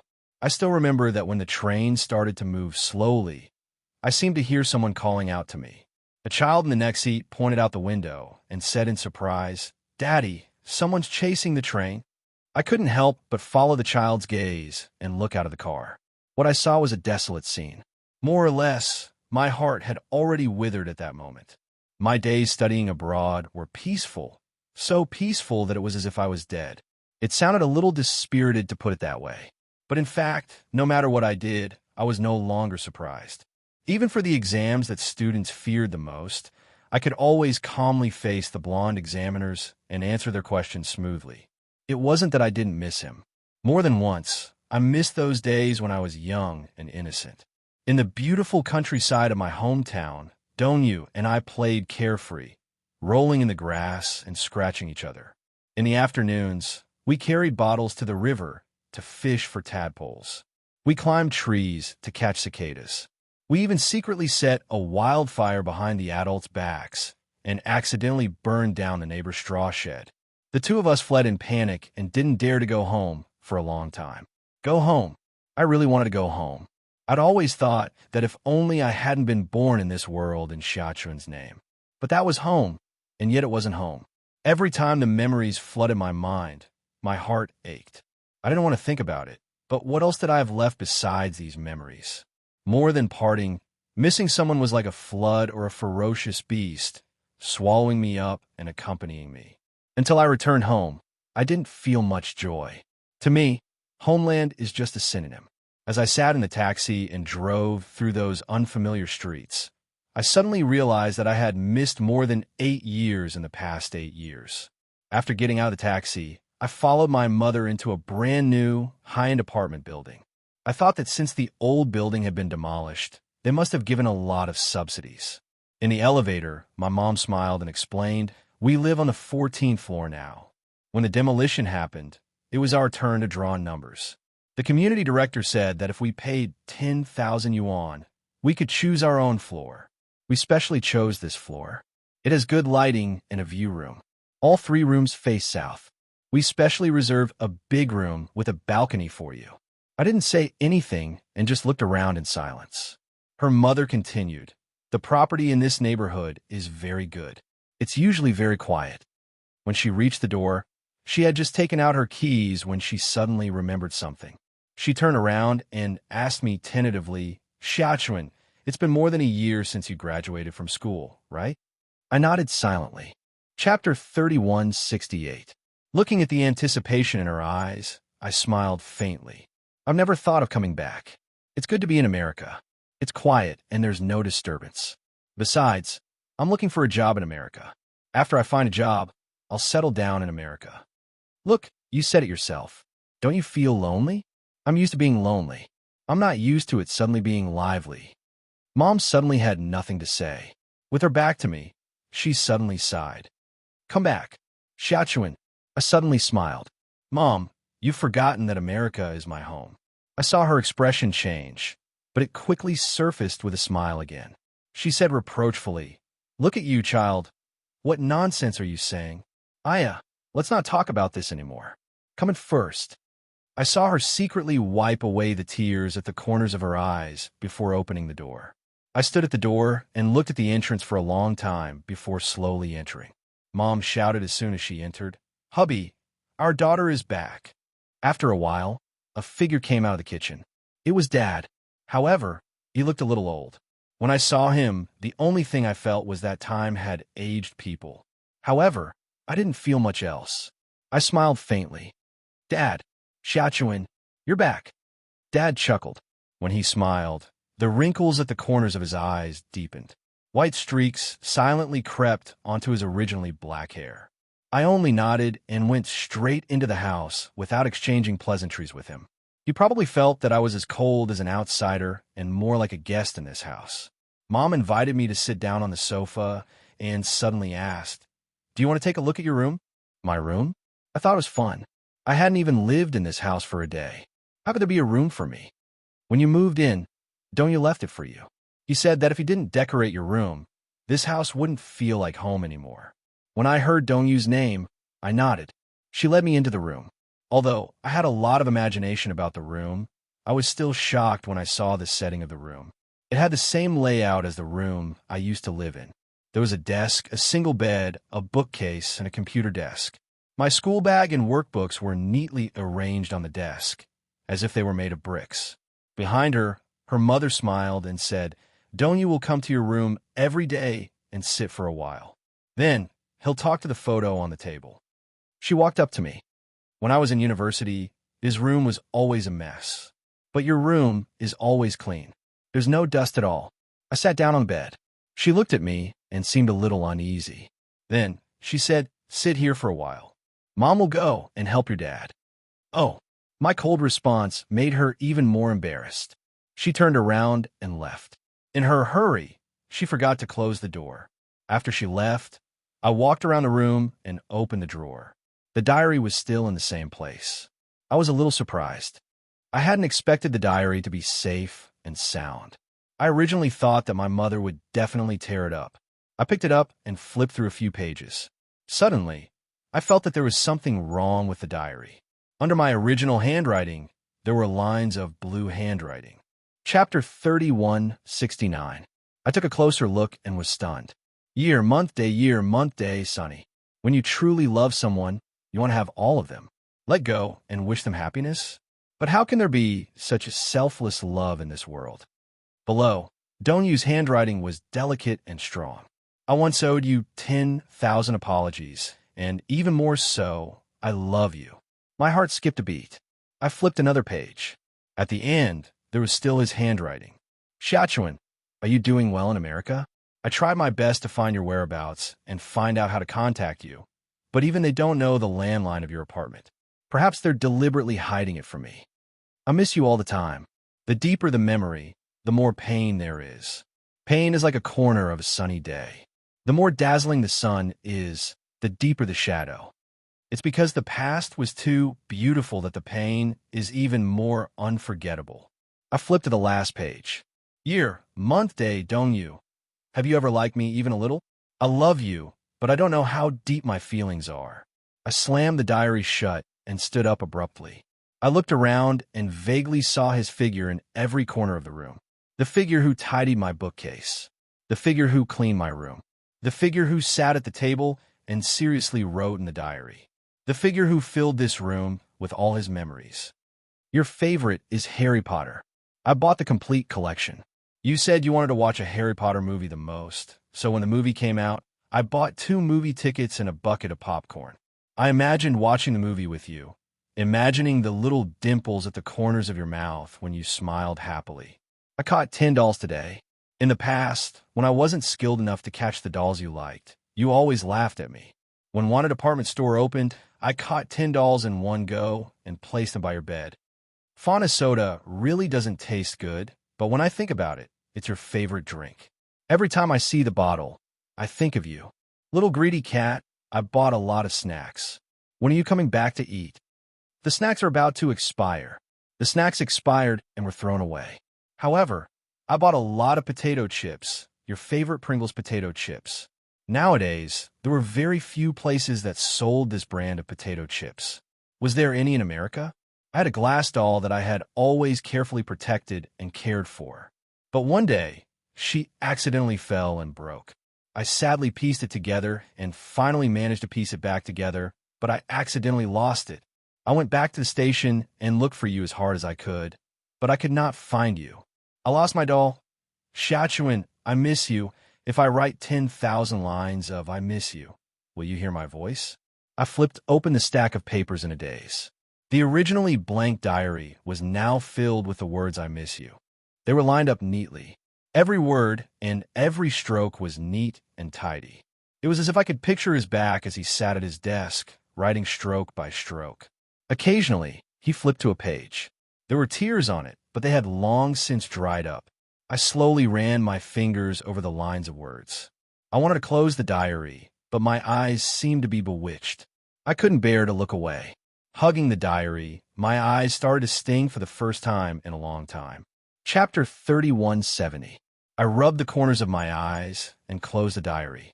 I awkwardly hid it under the desk and placed it back in its original position, as if I had a guilty conscience. Suddenly, the sound of the door closing came from outside. Dad, Mom, I'm back. At the same time, a woman's gentle voice followed. Uncle, Andy, we're back. Have you communicated with the church? Yes. All the details have been communicated. The girl exclaimed happily, How blissful. My greatest wish is to hold a wedding in a church. A man's deep voice suddenly interrupted her. Where's she? Have you picked her up? I vaguely recognized this voice. It vaguely sounded like Donyu's, but his voice had become stronger. When I left, Donyu was still in the middle of his puberty. His voice was a little hoarse and was in the process of changing. All these years, we had never spoken on the phone. So much so that when this man's voice reached my ears, I couldn't recognize him. I immediately walked to the door and quietly closed it. Then, I locked it from the inside. I did so almost subconsciously, as if I was trying to escape from something. Immediately after, I heard footsteps approaching the room. My breathing suddenly stopped, and I found it difficult to control my breathing freely. My mother said, She just came back. She's resting in her room. Donyu, is this she you're talking about, your sister who's studying abroad? Donyu, what's wrong with your face? Shoo, The man's voice suddenly became gentler. My sister is timid and afraid of strangers. Don't scare her. Mom, take her to the living room. All right, Annie, come with me to the living room. Oh, okay, Annie. The sound of their footsteps faded away. I leaned back against the door. Then, I heard footsteps stop outside the door. The unique sound of leather shoes colliding with the floor made a crisp sound of footsteps. I leaned back against the door and looked out the window with empty eyes. Through the door, I suddenly felt the breathing outside the door become heavier. It was him. I recognized his breathing. We used to be so close. I remembered his breathing and his heartbeat, even in my dreams. I turned around in a daze and reached for the door handle, but I didn't unlock it immediately. Duck, duck. He knocked on the door softly.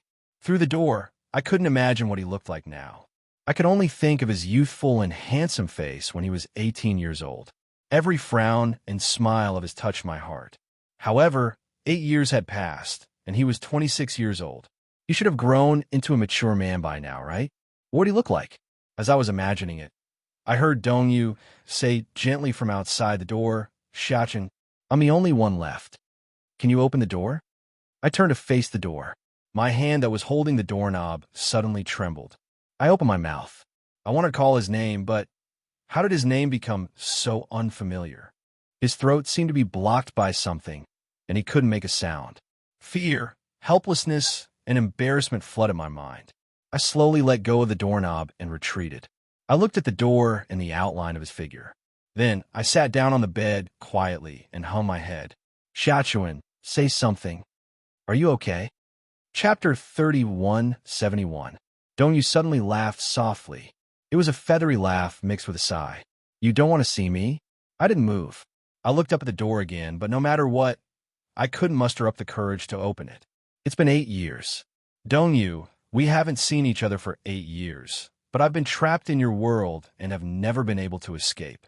How should I face you? Face your happiness, and then witness you holding another woman's hand and walking into the church to face the priest and promise your loyalty. Time has not only worn away my youth, but also the inexhaustible courage of my youth. It's hard for me to imagine how I once hugged him, kissed him forcefully, coerced him into loving me, and even asked him shamelessly if I could break the restraints and be with him if I let go of all the blood in my body. Ridiculous. Ridiculous. Childish. Naive. Thinking back, I still couldn't help but sigh. Now, the person I loved deeply was just outside the door, but I didn't know how to muster the courage to open the door to welcome him. I held his hand and smiled at him like a flower. "Brother, I'm back. It's been 8 years. How'd you been? Congratulations, you're married. From now on, I'll have to work hard too. Is that so? Must he be so cruel?" Responding to cruelty with a smile is the cruelest thing, isn't it? What I wanted to ask the most was, "Dongyu, do you really love her?" That girl called Anning. Is she the girl you once talked about? The girl you would meet one day? The girl you would get to know, and then make a vow to be with for the rest of your life? I sat on the bed, not saying a word. Outside the door, I heard my mother's voice. "Dongyu, Xiaochuan has just returned. She's still a little unfamiliar. Besides, she must be tired from the long journey. Let her rest in her room first. We'll have a good gathering tonight." I heard Dongyu take a deep breath. Among the footsteps of the two people left. I stood up and walked to the door. I opened it secretly and looked at his back through the crack in the door. I caught a glimpse of his back. He was dressed in a handsome suit. He was tall and slender, and his neat black hair was neatly trimmed. At a glance, he had the charm of a mature man. I closed the door again and locked it. It felt like I was escaping from reality. In the afternoon, a knock on the door woke me up. I sat up in bed and heard my mother's voice. "Xiaochuan, are you hungry?" I didn't respond. Her father suddenly said, "Dongyu has already gone out with Anning. He still has some matters to attend to. The wedding is tomorrow, so the arrangements are tight. He'll only be back tonight." I got up and opened the door. My parents were standing outside. They looked at each other. "I was afraid that you would be hungry, so I saved some food for you. Shall I heat it up for you?" I nodded. While we were eating, my mother suddenly handed me a business card. I took the business card with a puzzled expression. "What happened? Do you remember Su Chi?" I looked at the business card. It was labeled as General Manager of Nanjia Network Technology Company, Limited, Su Chi. I gave him a rare smile. Su Chi, he started a company? My mother nodded. Seeing me smile, she was also gratified, and after graduation, I started my own business. Oh, Chapter 3172. I held the business card in my hand and hesitated. However, I heard my father say, all these years, Su Chi has been coming to our house. This kid is still thinking about you. We haven't seen each other in 8 years. Don't you want to see him? Su Chi. On the balcony, I repeatedly dialed his number and hung up. Holding my phone, I paced back and forth and leaned against the windowsill. I didn't know where to look. Su Chi, I haven't seen him in 8 years. 8 years ago, we parted in a hurry, so he was probably caught off guard. I didn't expect him to be doing so well now that he started his own company. Things have remained the same, but people have changed. I dialed the number again, but this time I didn't hang up. Soon, a man's deep and calm voice came from the other end. Hello, who is this? Guess. You are? You can't recognize my voice. I smiled to hide my embarrassment. Someone threw your business card at my mother's place. Didn't you want me to call you? Xiaochuan. I heard him choking on his saliva. Su Chi had asked me out to meet him. He was different from the arrogant and flamboyant young man I remembered. Perhaps it was because he had been through the trials of society, or perhaps it was because he had been through 8 years of vanity and vicissitudes. He was also different from his young and frivolous self. Instead, he knew how to ask for my opinion seriously. Is that skating rink still open? He was stunned for a moment and didn't know whether to laugh or cry. Do you still know how to skate? I can't practice anymore. Compared to facing Dongyu, I wasn't so reserved in front of Su Chi. We agreed to meet at the skating rink where he had taken me to the first time. Nowadays, skating was no longer as popular among young people as it used to be, and business was much worse. The skating rink had obviously been renovated, but it was obvious that it still looked dilapidated after the passage of time. At the door, I saw a man in a white shirt and a pair of black suit pants. He stood at the door and casually hung his suit jacket on his arm. Perhaps he didn't recognize me at first glance. It wasn't until I walked up to him with my hands behind my back and said, "Hey." He turned his head and sized me up. His expression changed. Xiaochuan. There was a hint of uneasiness and seriousness on his face. Compared to his relaxed demeanor on the phone, he was at a loss now that I was standing in front of him. I clasped my hands behind my back and circled around him. I sized him up and smiled. Mr. Su, you're very imposing. It's very stylish to wear a suit to the ice rink.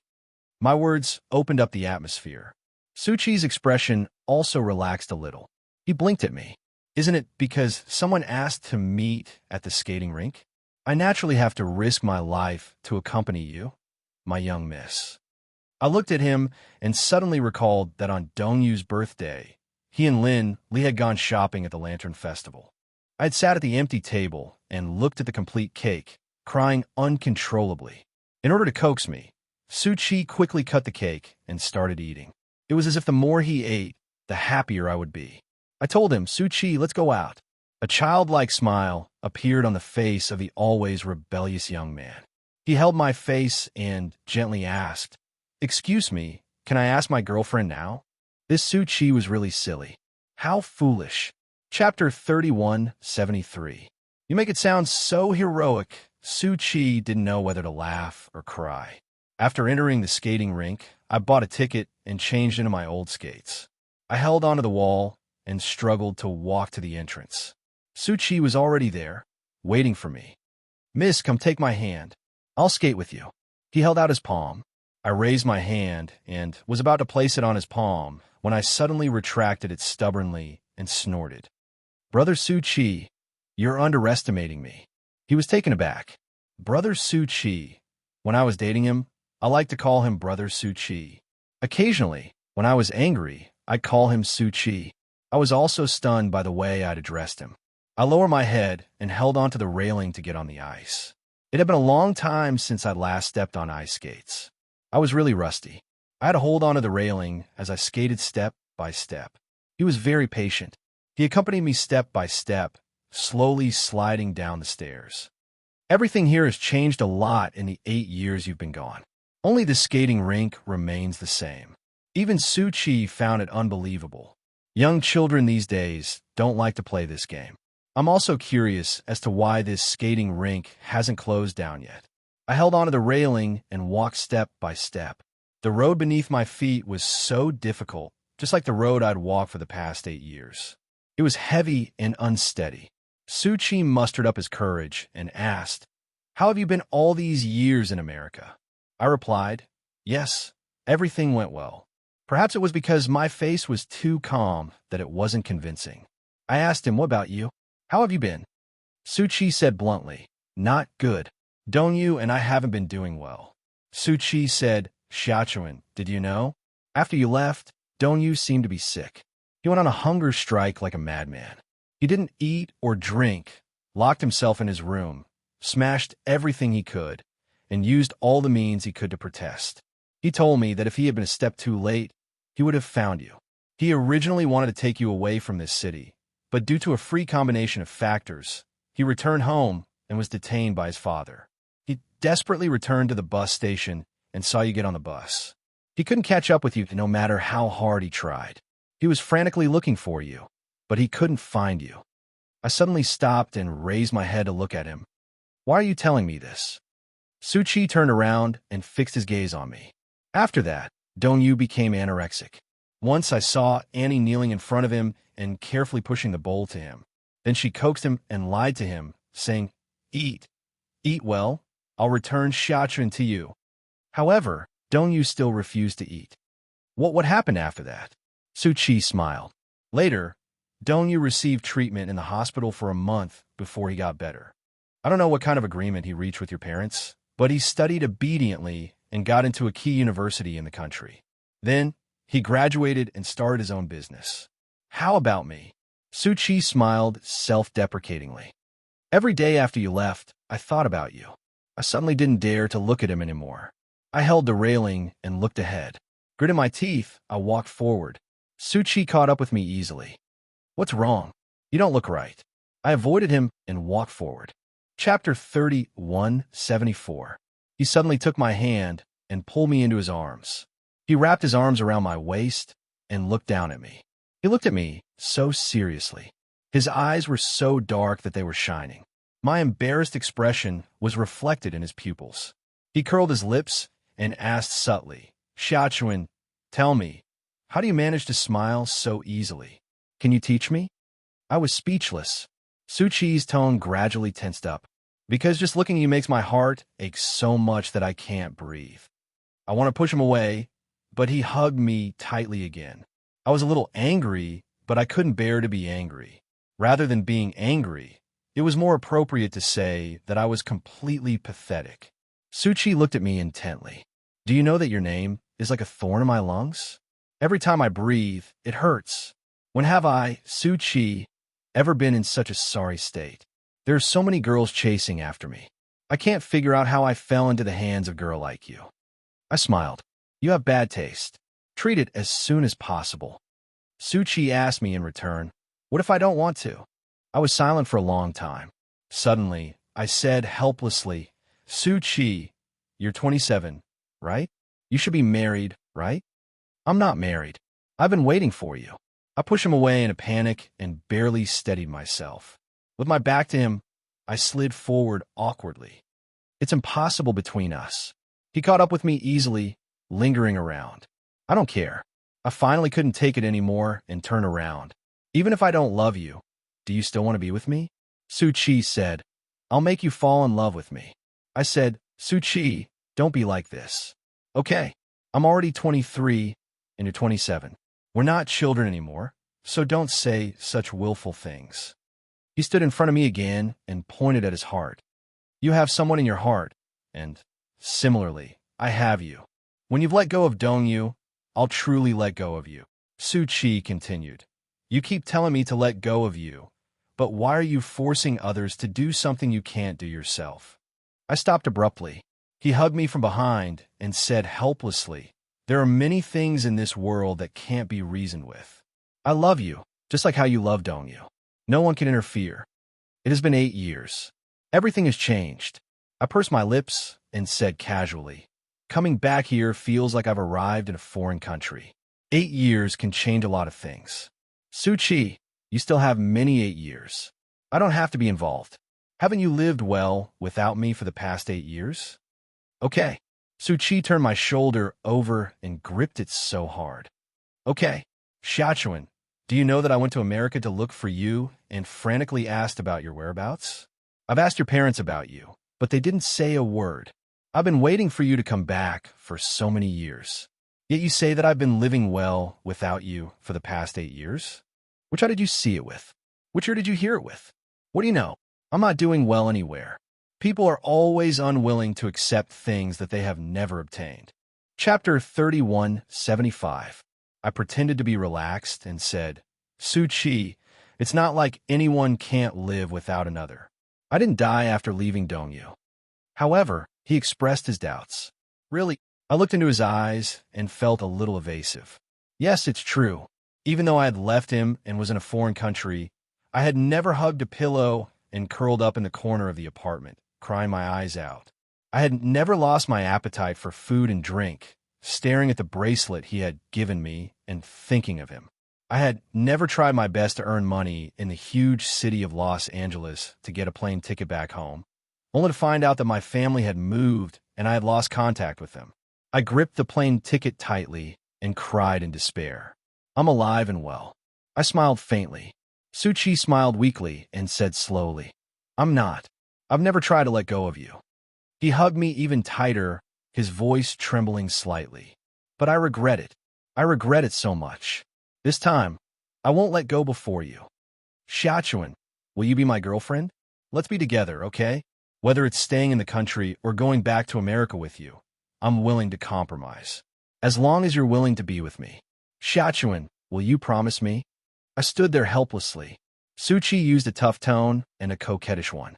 He repeated it over and over again, as if I didn't agree for even a moment, he would keep pestering me until the end of the world. But I was going to disappoint him. The world wouldn't end, and I wouldn't be soft-hearted and agree to it. I said to him, Suchi, it's impossible for me to fall in love with anyone again. It's been 8 years, and I've changed a lot, but this stubbornness hasn't. Suchi stared at me and suddenly curved his eyes. Then, I should have the right to wait for you. My heart skipped a beat. I'll wait for you.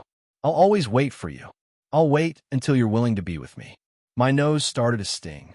Suchi, why are you so silly? Suchi suddenly leaned down and rubbed my nose. Because I love you so much, silly. Exhausted, I walked out of the skating rink. Breathing in the fresh air, my originally restless heartbeat calmed down. After saying goodbye to Suchi, she returned to the apartment and looked at the time. It was already 7 in the evening. I didn't eat dinner, but I didn't feel hungry either. When I thought about the wedding tomorrow, I felt a little uneasy, even a little anxious. As time passed, this anxious feeling grew fiercely. I prefer to think of it as my addiction acting up, so in order to cool down, I walked the half-hour walk from the city center to my apartment. When I reached the bottom of the apartment building, I looked up and saw the lights on the 14th floor. My heart was beating like a drum. I took out the key, but hesitantly looked at the dark window. In the end, I didn't have the courage to open the door. I think I still need to calm down. At the very least, I should learn how to face him with a peaceful mind. It was already late at night, and all the residents in the apartment had turned off their lights. There were only a few white street lamps left in front of the apartment building, but they highlighted the bleakness of the night. Chapter 3176. My greatest achievement after going abroad for the past few years was learning to smoke. I learned to smoke only because sometimes, when I'm anxious and desperate, I need something to fill the void. These few days, my addiction to smoking has been very strong. I've treated it as a form of spiritual food. Whether it's numbing or decadent, at least it can fill the gap in my heart. The sound of a lighter being ignited was exceptionally clear in the silent night. I took a deep breath, and the smoke came out from the tip of my nose. Out of the corner of my eye, I inadvertently saw a shadow on the ground. I followed the shadow and looked up until I saw a pair of cold eyes that were as deep as the abyss. I was instantly stunned on the spot, at a loss for what to do. Dongyu stood motionless under the street lamp. His tall and straight figure was almost the fulcrum of my line of sight. His handsome face looked even fairer under the light. In my memory, he always had a gentle and elegant temperament. But now, this temperament had become a little cold. A pair of cold and deep eyes silently stared at me. His gaze slowly moved down and finally landed on the cigarette, but that was emitting sparks between my fingers. His appearance caught me off guard. I hadn't even thought about what kind of expression I should use to face him. Just like when I was young and did bad things behind his back, I was caught red-handed. I threw away the cigarette in my hand awkwardly, trying to pretend that nothing had happened. He only looked at me in silence. It was as though he wanted to see enough of the past 8 years in this quiet moment. I felt that he seemed a little unfamiliar. I didn't recognize him anymore. If it weren't for his eyes and brows, which were still the same as in my memory, I wouldn't have been able to recognize this man at first glance. He was the Dongyu I'd been longing for. Dongyu, this name gave me joy and sorrow, but I couldn't love him. I've been thinking about this for 8 years, but I still couldn't figure it out. But fate was really unfair. I clearly knew that it was impossible between him and me. However, when I came to this world alone, he still had to give me hope and tenderness. Then, he used the bloody reality to turn it into a sharp blade and cut my heart into a bloody pulp. Who asked Dongyu to be the only person I could rely on in this vast world? In his childhood memories, he occupied such a large part of the country. I don't know who else I can rely on other than him. Who else can I miss? If he hadn't been such an important part of my life, I definitely wouldn't have fallen into this fate of eternal damnation. I stood there awkwardly, my hands trembling behind my back as I stared down at my toes. I bit my lips out of habit so that it wouldn't seem to be trembling too much. I couldn't pretend to be relaxed and calm in front of him like I did with Su Chi. I even thought of escaping this place and returning to my rented apartment in Los Angeles, hiding in my turtle shell like a turtle. However, Dongyu's gaze never left my face. It was as if he was frozen in place, or as if time had frozen. He looked at me silently, as if he wanted to carve my facial features into his mind, into his bones. After a long time, he finally opened his mouth and spoke in that extremely familiar tone. Xiaochuan, Chapter 3177. How many times had I heard him call my name like this in my dreams? Just like when I was young, I would run in front, and he would chase after me angrily, calling my name angrily. Just like when he would greet me at the door after elementary school and call my name gently with open arms. Just like when I failed an exam in high school, I would take the test paper home and plead with him for a fake autograph with my palms pressed together. He would call my name in disappointment. Just like countless nights when he would sneak into my room and caress my sleeping face. I would secretly open my eyes a little and hear him call my name. Xiaochuan, Xiaochuan. That voice once overturned rivers and seas in my mind, setting off fierce winds and fierce waves. There had also been countless difficult nights when I recalled it. It was like a silver needle piercing my eardrum, causing me to feel a sharp pain. I had clearly warned myself not to cry easily no matter what, but when I heard him call my name softly, my eyes started to sting. I lowered my head in an extremely sorry state. Taking advantage of the night, I quietly dripped the tears that had welled up in my eyes onto the cement ground under my feet. I secretly pinched my palms so that my voice would sound calmer. Xiaochuan. Perhaps it had been too long since he had called my name, but he kept repeating it. It sounded like he was restraining himself. I gritted my teeth and forced a smile. Brother, I heard you. How many times do you have to call me that? I didn't dare to look up, so I couldn't see the expression on his face. I only heard his deep voice ring out again. Stand there and don't move. As soon as he finished speaking, I heard him take a step forward and walk towards me. I subconsciously retreated until my back was against the wall. There was nowhere to go. It was only when a pair of slender legs came into view that I clenched my fists. All the blood in my body rushed to my head and my back instantly tensed up. Look up and let me take a good look at you. Brother, I'm tired. I want to rest early. Xiaochuan, it's your wedding tomorrow. Don't you need to rest early? Xiaochuan. He suddenly reached out and hugged me tightly. He said, Xiaochuan, there's something I want to say to you. This sentence is 8 years late. I don't know if you still want to hear it. Dongyu's 8-year-old face seemed to appear in front of me. He stood in front of me and waved at me with a smile. He said mysteriously, "Xiaochuan, come here. I have a secret that I can only tell you." Curious, I leaned over and stood on tiptoe, leaning over his shoulder. He covered my ears, and his warm breath brushed against my earlobes. As he whispered to me, the corners of his lips lifted into a beautiful arc. He looked so innocent and cute. I love little sister the most. I came back to my senses and curled the corners of my lips. Just like when I was young, I stood on my tiptoes and placed my hand gently on his shoulder, putting my ear close to his thin lips. "Don't you cover my ear. In Xiaochuan, I love you." My eyes widened. Dongyu's mature and tender words echoed in my ears. I turned to look at him with tears in my eyes. Suddenly, I laughed. I looked at him and tried my best to smile, but my eyes were getting sore. It was as if I couldn't see anything clearly. If I had been young, I would have been overjoyed to hear this. I hugged his shoulders and smiled sweetly and contentedly. Chapter 3178. 8 years had passed. Returning to this city made me feel like I no longer had a foothold here. But don't you thank you. At least in your heart, there was still a place for me. I had waited for these 3 words for 15 years, and then for another 8 years. Perhaps my youthful obsession had finally been fulfilled. Back then, I had pestered him so much and chased after him for these 3 words. But now that I had matured, hearing these 3 words again did not make me as happy as I had expected. The 15-year-old me longed for an echo of my love, but I received no response. The 23-year-old me hoped that my love would bear fruit, but in the end, it did not. As one grew up, so did one's ambition. However, I gradually learned to bear the pain and let go. I came back probably to bid farewell to this relationship. I giggled foolishly and rubbed away my tears with my hand. However, they couldn't stop flowing. Like a broken dam, they kept falling from the corners of my eyes. However, even though I was crying, I was smiling. It felt like I had been waiting for these 3 words for a century. Dongyu sucked in a deep breath of cold air and gazed at me gently with a smile on his face.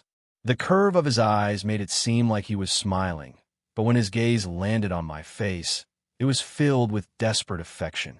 I saw that his eyes were slightly red. His clear black and white eyes were sparkling. However, he was a 26-year-old man after all. He wouldn't cry so easily like an 18-year-old. I clenched my fists tightly and pinched the corner of my shirt nervously. Pretending to be calm, I said, "I saw it in the diary." What you basically wrote in my diary? I wiped away the tears from the corners of my eyes and smiled. I saw it all. I thought of the diary again. The originally blank paper was filled with the words "I miss you" neatly written stroke by stroke with a blue water-based pen. Dongyu's face was a little different from the one that was engraved in my mind. He looked even more robust now. In the past, his facial features were mixed with the feminine lines of a youth. He had delicate features and slender bones. Now, he had the heroic spirit of a young man, especially those sword-like eyebrows. They were perfectly straight and natural. This man was once a young man whom she yearned for day and night. She could never forget him. It was also my nightmare. Every time I dreamed of it, I would wake up abruptly with tears streaming down my face. I had a lot of things I wanted to say to him, but they were stuck in my throat, and I couldn't say anything.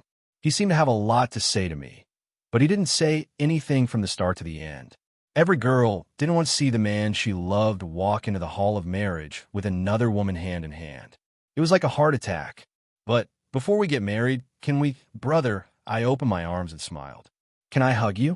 Because of these words, Dongyu's originally well-concealed smile finally cracked. He pulled me into his arms, rubbed my hair, and held my waist tightly. Suddenly, he let out a sorrowful sob, crying like a child. Chapter 3179. When I was young, I would often climb trees on all fours and pick wild fruits to eat. After watching so many wuxia dramas, I felt that these wild fruits might be mysterious elixirs.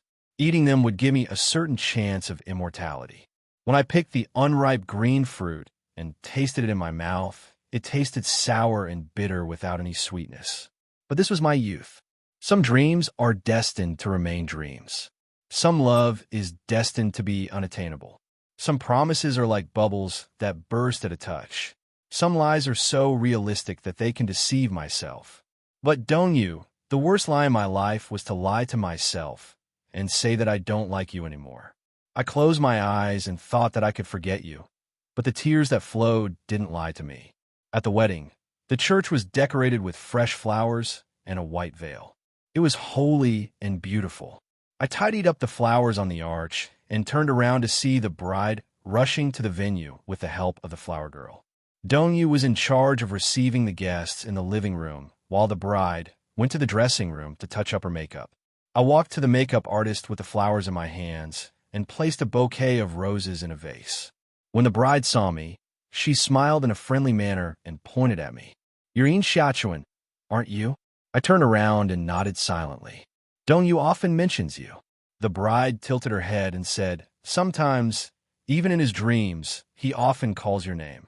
My back stiffened, but I pretended to be nonchalant and went about my business. "My name is Ning. I know your name, but you have to call me sister-in-law in the future." I turned around and asked with a smile, "Sister-in-law, how did you and Dongyu meet?"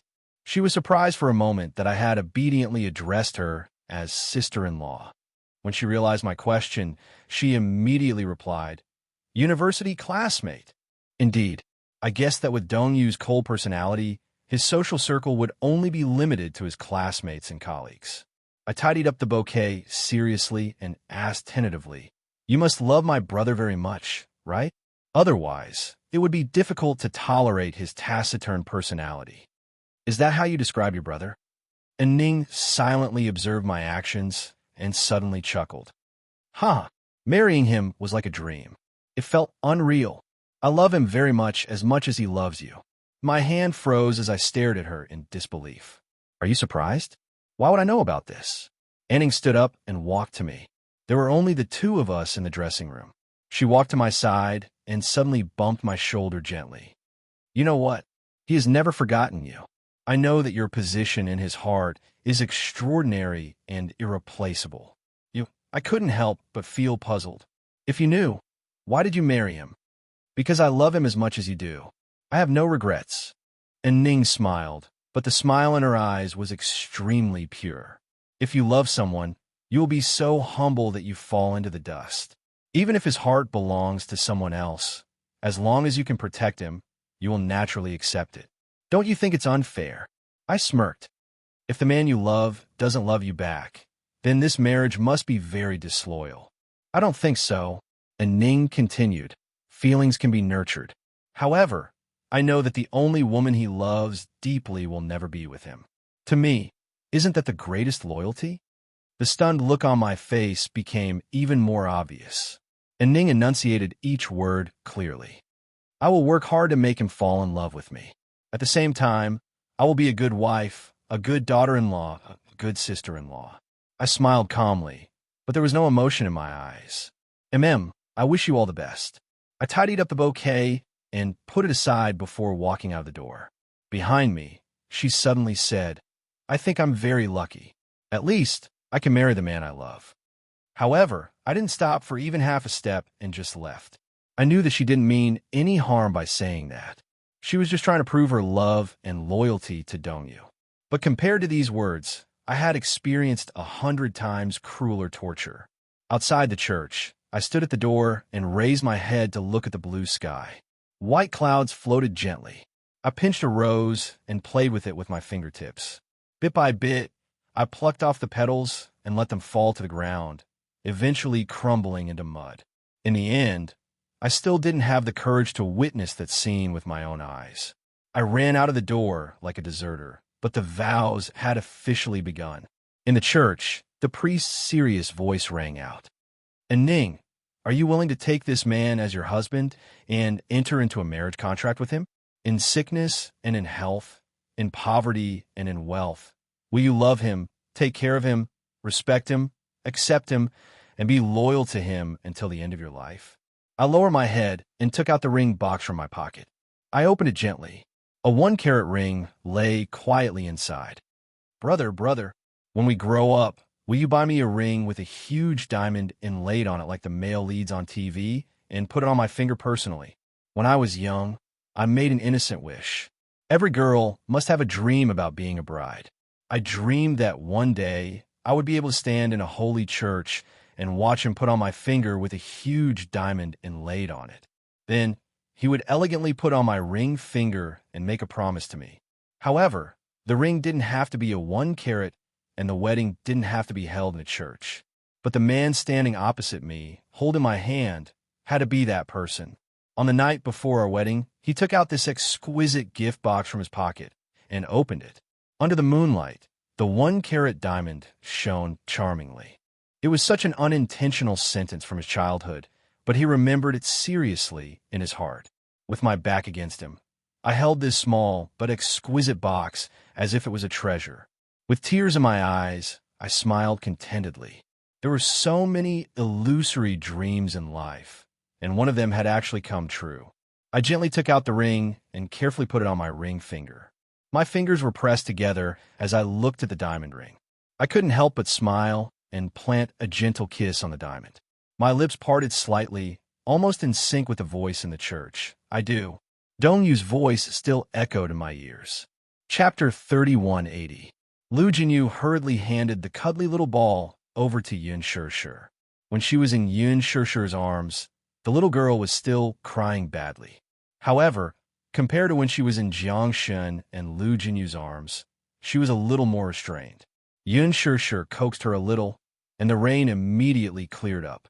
She broke into a smile. When she smiled, her eyes were still filled with tears. Those tears that were like fragments of starlight were contained in her red eye sockets. Her jet-black eyes were like shiny black jade agates. Looking at them, one's heart would soften to the extreme. Her eyes, which had just cried, seemed to be covered by a layer of fog. The corners of her eyes were slightly raised, outlining the beautiful corners of her eyes. She was like an otherworldly little angel. Lu Jinyu and Jiang Shun were about to drool. They were considered to be well-informed and had seen countless people.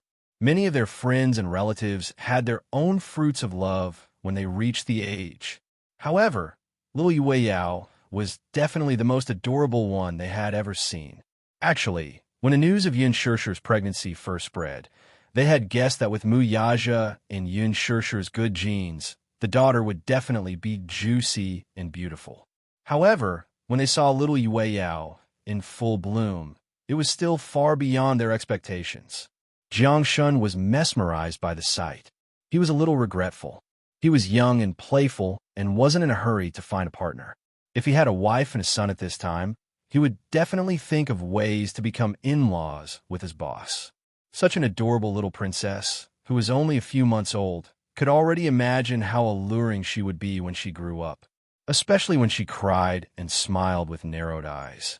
That pair of lively eyes could melt one's heart into a puddle of water. However, Lu Jinyu was much more clear-headed than him. He knew that it wasn't easy to become in-laws with his boss. It was obvious to all that old madam loved her daughter dearly. How could she be so easily married to someone else's family and be coveted? She's so young, but she can already recognize people. Jiang Shun found it very interesting.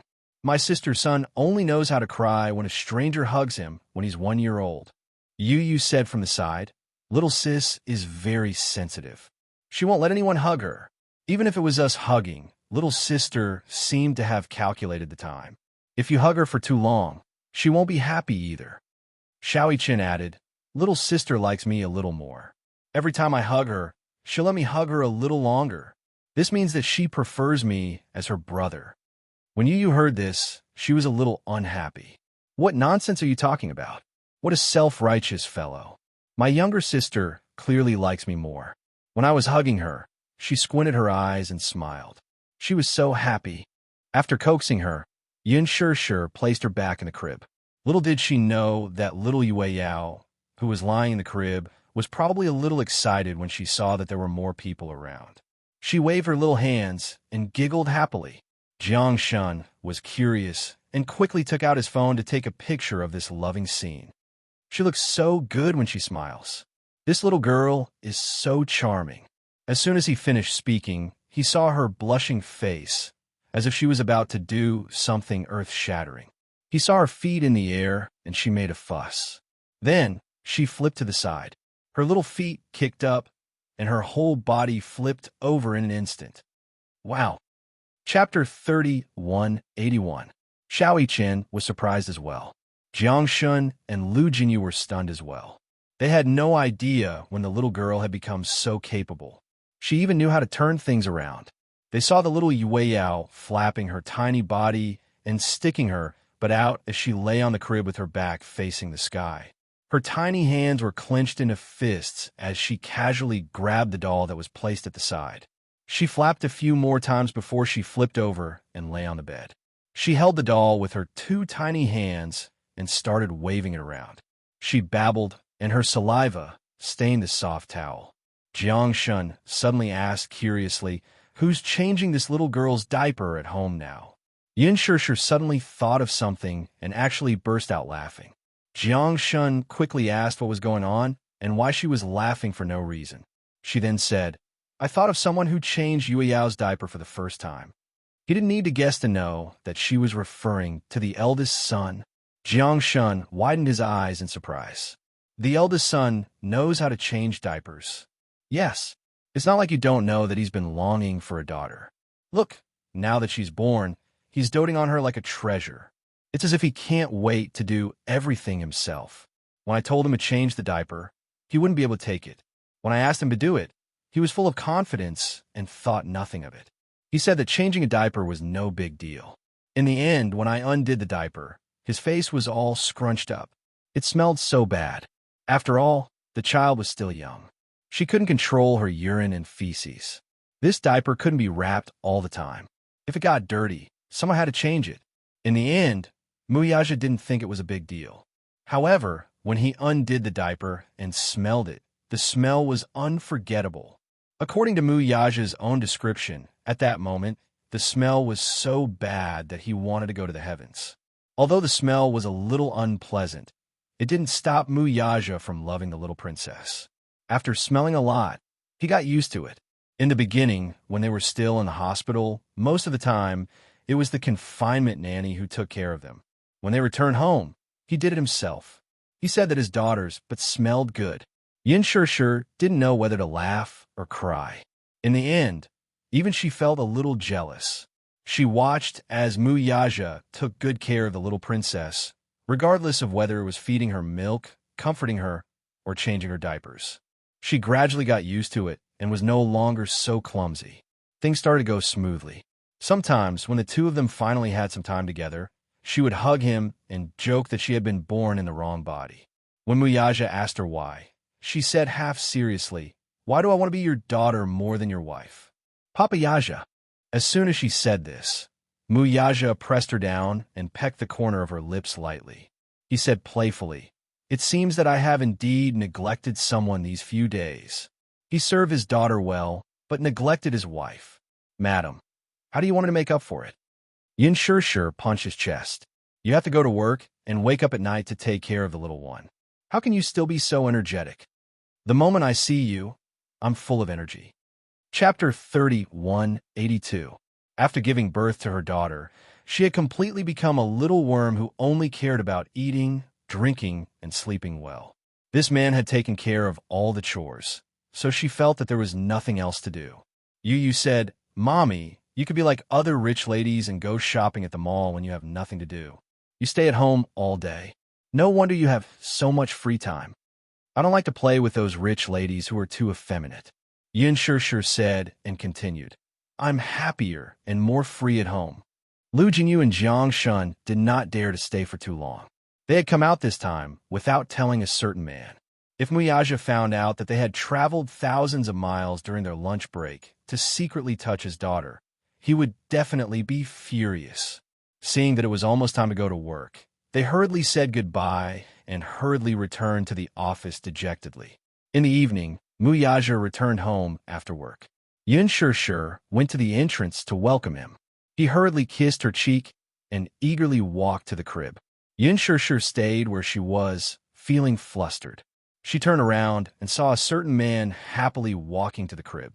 He bent down and hurriedly carried the little princess in his arms.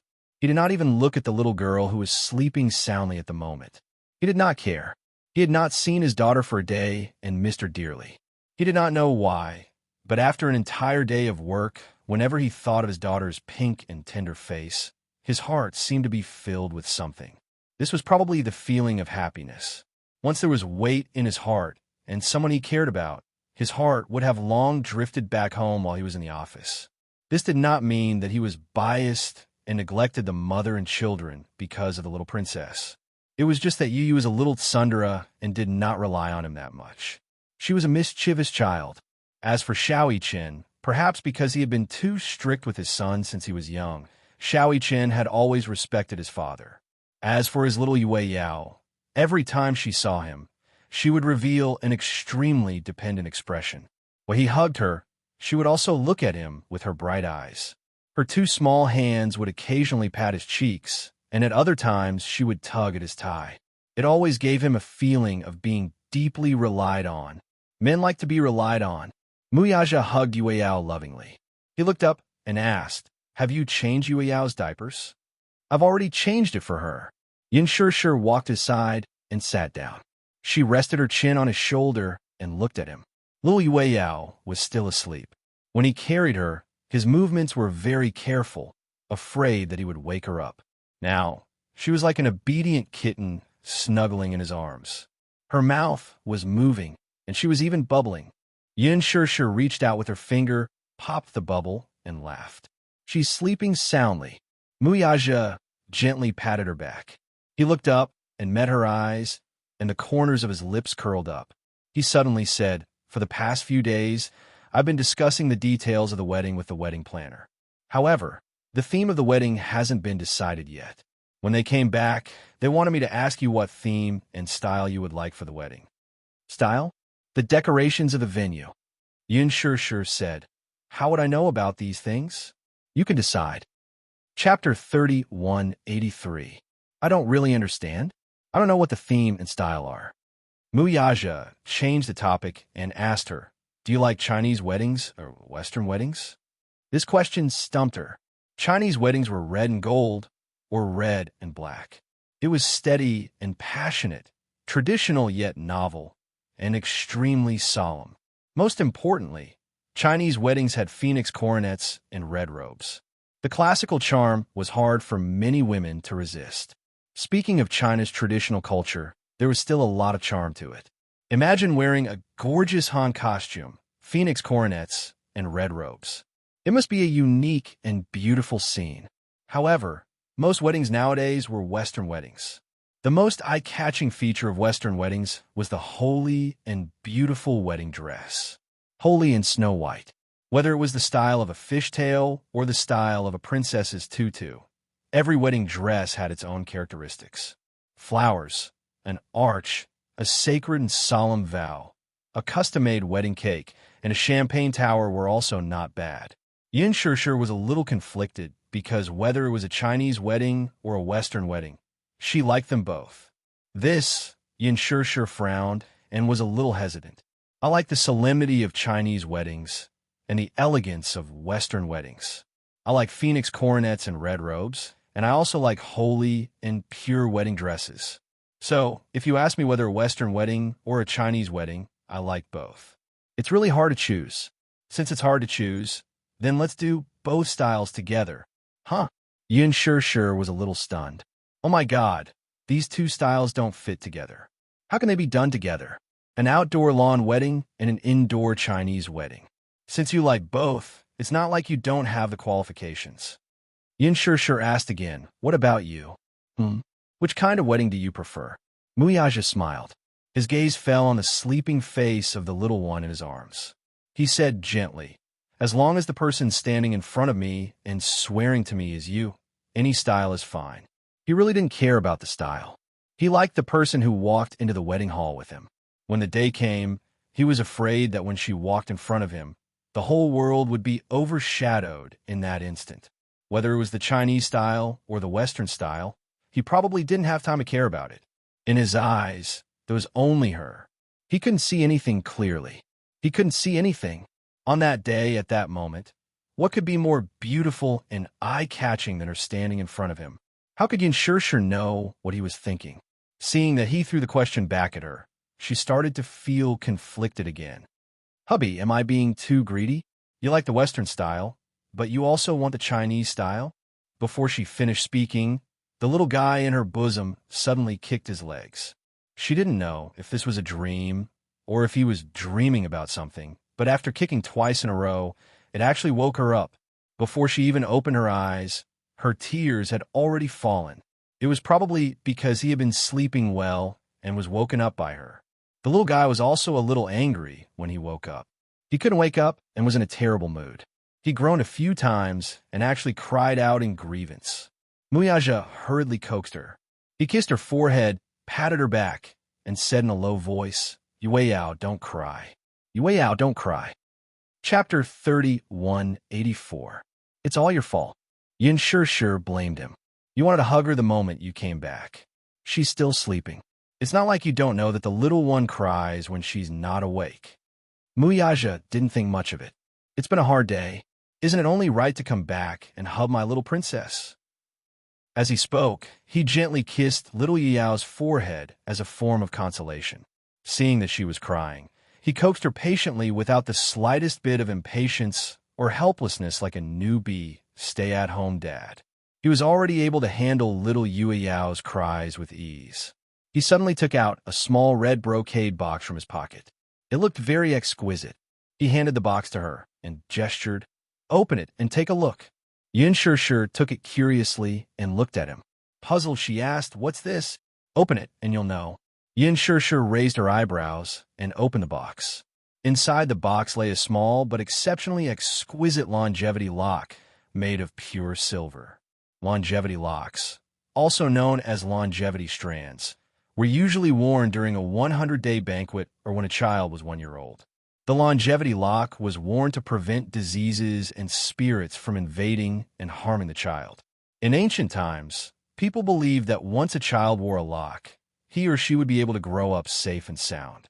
Longevity locks were mostly made of pure silver and were engraved with the words, "Long life and riches." People believed that locks were sealing devices. Once a door or box was locked, it could only be opened with a key. Therefore, it was believed that longevity locks could lock up health and life. This was a rather superstitious way of saying it. At first, Muyaja didn't pay much attention to this. After all, he didn't have much experience and didn't understand many of the more traditional rules and sayings. However, on the 100-day banquet, a female guest suddenly asked, "Why didn't you give the child a longevity lock?" When Muyaja heard this, he was a little puzzled. What was a longevity lock? Thus, the upper-class lady explained it to him. Muyaja didn't think much of it. However, when he returned home from work today, he didn't know why, but he went to the jewelry store and chose a nice design. He bought a longevity lock for his little Yue Yao. Longevity lock? Yin Shi was surprised and said coquettishly, "Didn't you say that these are all superstitions and not to be believed?" Muyaja's face turned red with embarrassment. Then he explained seriously, "Although it's a superstition, it's reasonable that it exists. I'd rather believe it." "Oh." Yin Shi took the longevity lock in her hand and rubbed it with her fingers.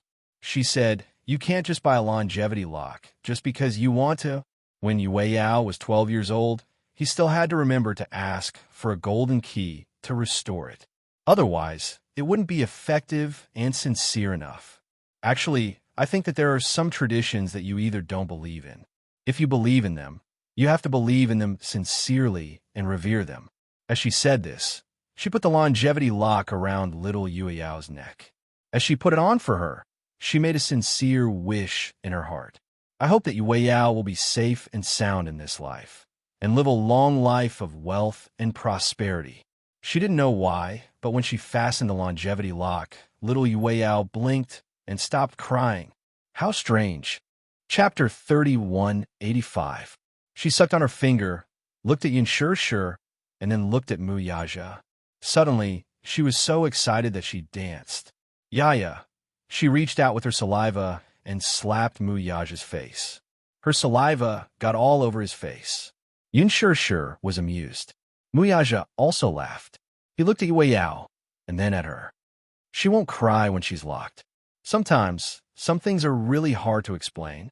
I always feel like there's a deep mystery behind it. She's just like that. She cries one moment and is happy the next. She loves it when you and little Jie hug her the most. Especially you. No matter how aggrieved she cries, she'll stop crying when she's in your arms. As Yin Shir spoke, she harumphed indignantly. They say that daughters are close to their fathers. I think this is true. It's not a lie at all. Aren't you close to her? Yin Shir tilted her head and said, It's not that we aren't close. It's just that when she cries, I'll coax her for a long time, but she won't smile. Do you know? Sometimes, she's very adorable. When she's lying in the crib alone and Yu suddenly sticks her head in, she'll get a fright and start crying. Sometimes, she's very smart. She knows that when she cries, many people will fight to hug her. But when it comes to hugging her, she recognizes people very well. If the person hugging her isn't the person she wants, she'll continue crying. For example, Huajin. Sometimes, when Huajin hugs her, she'll still cry. It's only when little Jie hugs her that she slowly stops crying. Isn't it a good thing that the child is smart? If she's as dumb as Xiao Yiqin, then she'll be done for. Muyaja felt that it was only right. Xiao Yiqin was passing by the living room when he suddenly heard these words. It was as if a huge black pot had been smashed on the back of his head. He felt as if he had been shot, even though he was lying down.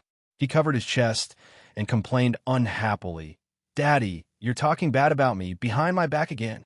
Yu walked past Xiao Yiqin and saw that Muyaja was carrying little Yue Yao like a slave to his daughter. She suddenly fanned the flames and said, Xiao Yiqin, look, ever since your little sister was born, your position in Daddy's heart has been getting lower and lower. Upon hearing this, Xiao Yiqin felt even more aggrieved. Unable to contain his anger, he threatened, Daddy, don't forget that you have to work during the day. When I was at home, I talked bad about you in my sister's ears every day.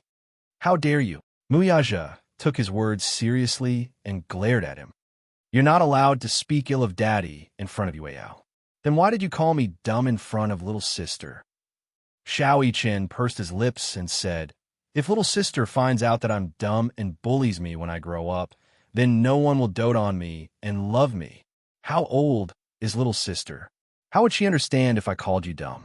Since little sister doesn't understand, then I'll continue to speak ill of you in the future. Anyway, Daddy has already said that little sister is too young to understand. At this moment, his mind was spinning rapidly. Muyaja couldn't argue with him, so he could only take a step back and say, Daddy was wrong. Daddy won't call you dumb in the future. Xiao Yiqin was finally satisfied. His eyes were sharp as he curiously ran over to Yue Yao. He stared straight at the shiny silver longevity lock around her neck and asked curiously, What is this? A longevity lock. Yin Shir explained the meaning of the longevity lock to him. Chapter 3186. I have one. Mommy told me that she gave it to me when I was 1 year old, but I'm allergic to it, so I don't wear it often. Xiao Yiqin was even more dejected. He lowered his head dejectedly. When Muyaja saw this, he felt a little upset. He owed this little guy too much. He admitted that ever since Mu Yiqin was born, the Mu family had provided him with the best food and clothing. However, among the 3 children, the Mu family had given him the least care and attention. Not to mention the longevity lock, Muyaja rarely participated in Xiao Yiqin's birthday. He rarely planned or prepared anything for him. Most of the time, it was the servants who prepared everything and reminded him in advance. Then, he would send someone to buy a birthday present.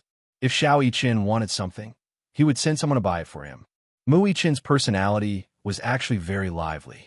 This could be seen when he was 1 year old. However, at that time, Muyaja didn't have much experience in taking care of children. He was also very strict with him. Children loved to play and were very active. Sometimes, it was normal for him to accidentally bump into things or break things. However, at that time, Muyaja did not know how to educate his son.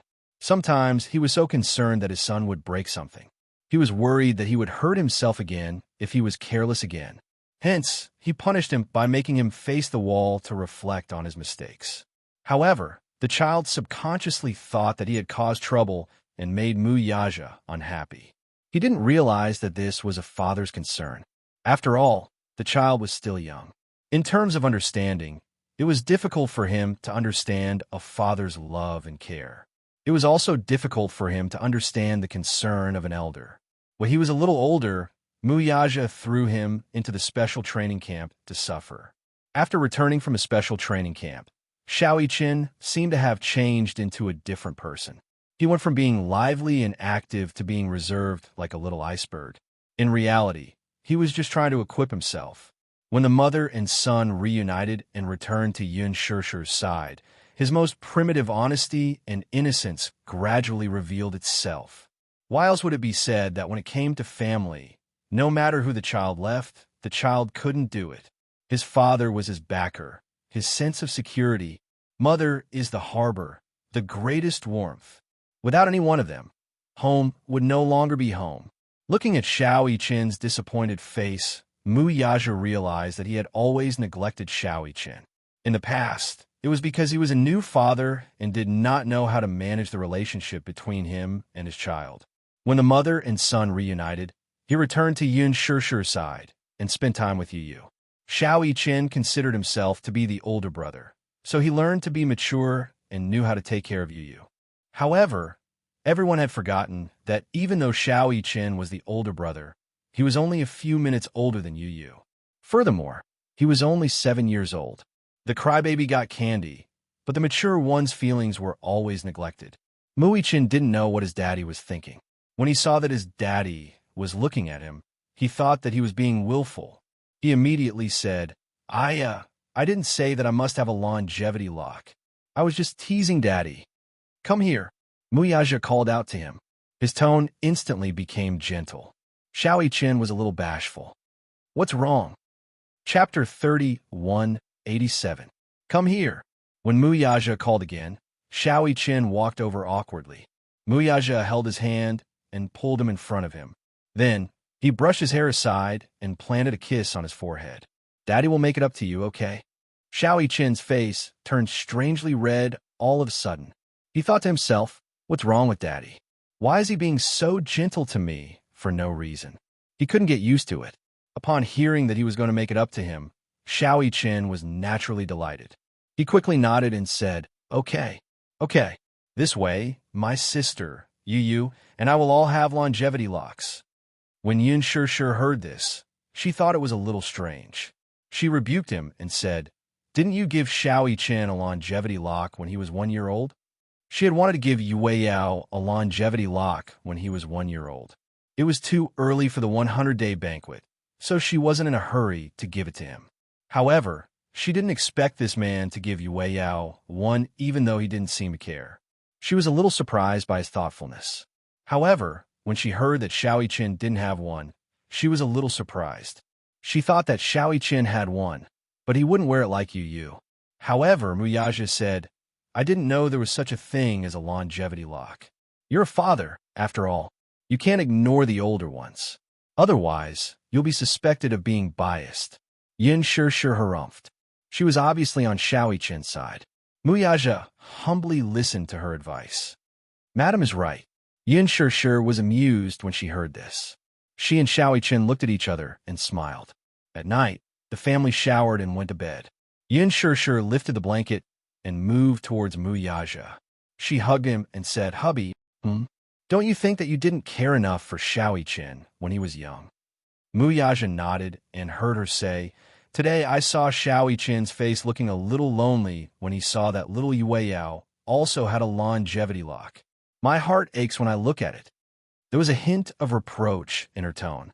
Muyaja patted her back gently, but didn't deny it. When Muichin was young, I really didn't care much about him.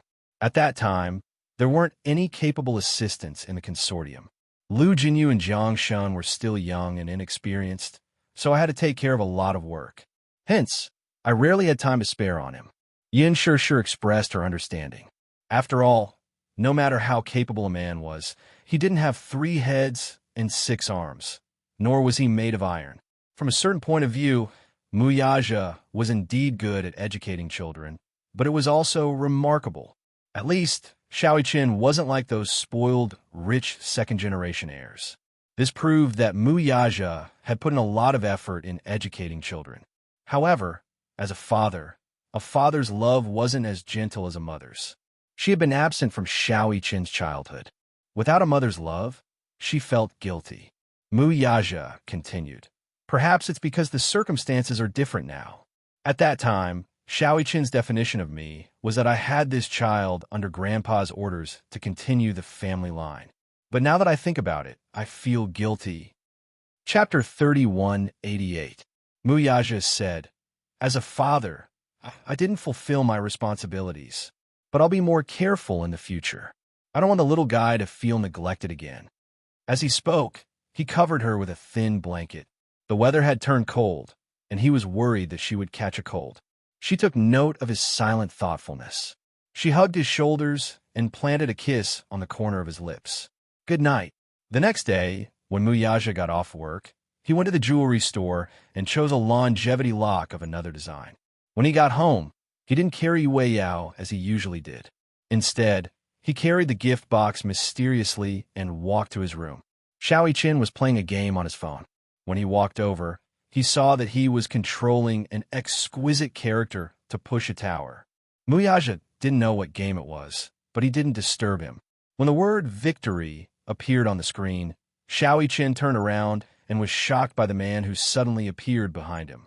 Daddy! He was so scared that he patted his chest lightly with his hand and said with lingering fear, Daddy, why are you standing behind me without saying anything? When did you come back?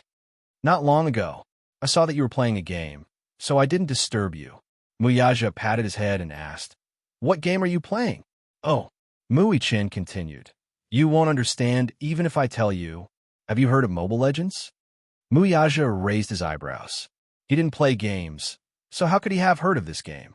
Xiaoqin obediently put his phone in the drawer and kept it well. He usually played games very happily, but he knew when to stop. When the whole family was around, he would never play with his phone continuously. After all, the only time the whole family could gather together was at night. Xiaoqin only played games when he was bored. When the whole family was around, he wouldn't play. Yu was the same. No matter how busy he was, he would put down all his work as soon as Muyaja returned home. Muyaja took out a box from his pocket and opened it in front of him. Xiaoqin looked at him curiously as he took out a longevity lock from the box and strung it with a red string. Xiaoqin was pleasantly surprised. Is this the longevity lock you put on your sister yesterday? Yeah, Muyaja continued. Daddy was careless in the past and forgot to put one on you. Little Ichin glanced at him reproachfully from the corner of his eyes before his lips curled into a warm smile. It's not bad that you remembered to put one on me now. He stood up and obediently stood in front of Muyaja. He was now as tall as the man's waist, but for the sake of convenience, Muyaja still had to kneel on one knee in front of him and fasten the longevity lock around his neck. After he fastened it, Xiaoqin pinched the longevity lock with a satisfied smile on his face. Thank you, Daddy. He hugged his shoulders and gently kissed him on the cheek. Muyaja suddenly thought of something. Xiaoqin, I have something to discuss with you. Yeah, I'm going to try on gowns with Mommy tomorrow. You stay at home and take good care of your sister, okay? Chapter 3189. Muyaja flicked him on the forehead. Idiot. What other gown could it be? Of course, it's Mommy's gown for the wedding. Xiaoqin held his forehead in pain. However, his eyes lit up when he heard that they were going to try on the gown for the wedding. Wow, have you decided on the wedding plan? Yes. Your mommy and I agreed that it would be more meaningful to have the wedding in a traditional Chinese style. Xiaoqin was surprised. A traditional Chinese style? Does that mean that Daddy is going to wear a very loose, traditional Chinese costume like the ones on TV? The planner suggested that I wear a suit, and she wear a traditional Chinese costume. Muyaja added, Your little sister can't be alone at home, so I won't be bringing you guys along. When we come back, I'll show you how the gown will look like. Xiaoqin clapped his hands happily. During dinner, Muyaja told Yu Yu about this. Yu Yu was overjoyed when he heard that he would be at home taking care of his little sister. He promised that he would take good care of his little sister. Muyaja was very assured that the two little rascals would be guarding little Yueyao. Hence, the next day, he left the house very early with Yun Shishir. Xiaoyichen woke up very early, but Yu Yu woke up even earlier than him. He was already in the living room and was holding little Yueyao in his arms. Xiaoyichen felt a little indignant when he saw this. "Why are you up so early? I went to bed earlier than you." So naturally, I woke up earlier. As Yu Yu said this, he thought that if he didn't wake up earlier, Xiaoyichen would hold little Yueyao first. Would he still have a chance then? He couldn't beat him, so he could only take the initiative. Xiaoyichen pursed his lips and sat down beside Yu Yu. He looked at Yueyao, who was still sleeping in his arms. When he saw the little girl nestled in his arms, he couldn't help but want to tease her. Thus, he took the sterilized pacifier and rubbed it against her mouth. In her dreams, Yueyao could vaguely feel a familiar shape. She subconsciously opened her small cherry mouth and licked it. Then, she sucked on the pacifier with her eyes closed, enjoying the taste. Huh! Yu Yu was amused by her adorable reaction. He looked at Xiaoyichen and smiled. Suddenly, he thought of something and asked, "Has little sister's favorite toy been sterilized?" "Not yet, go," Yu Yu hurriedly urged. "When little sister wakes up, it will be too late for her to play with her toys." Xiaoyichen was extremely unwilling to be sent to work. He still wanted to see his little sister's sleeping face. Such a beautiful sleeping face was monopolized by this fellow. How could he not feel good in his heart? However, on second thought, Xiaoyichen still went happily when he remembered that he was working for his little sister. When he was done sterilizing the toy and came back with it, little Yueyao had already woken up. Yu Yu carried her to the crib, then took a hot towel and carefully wiped her face. Little Yueyao had a full sleep, so she was especially energetic. She kicked her legs as if she was pedaling a bicycle. At this moment, the sun had risen outside the window. Chapter 3190. Okay, but we'll have to wait until we're done feeding her and changing her diapers. Yu Yu nodded.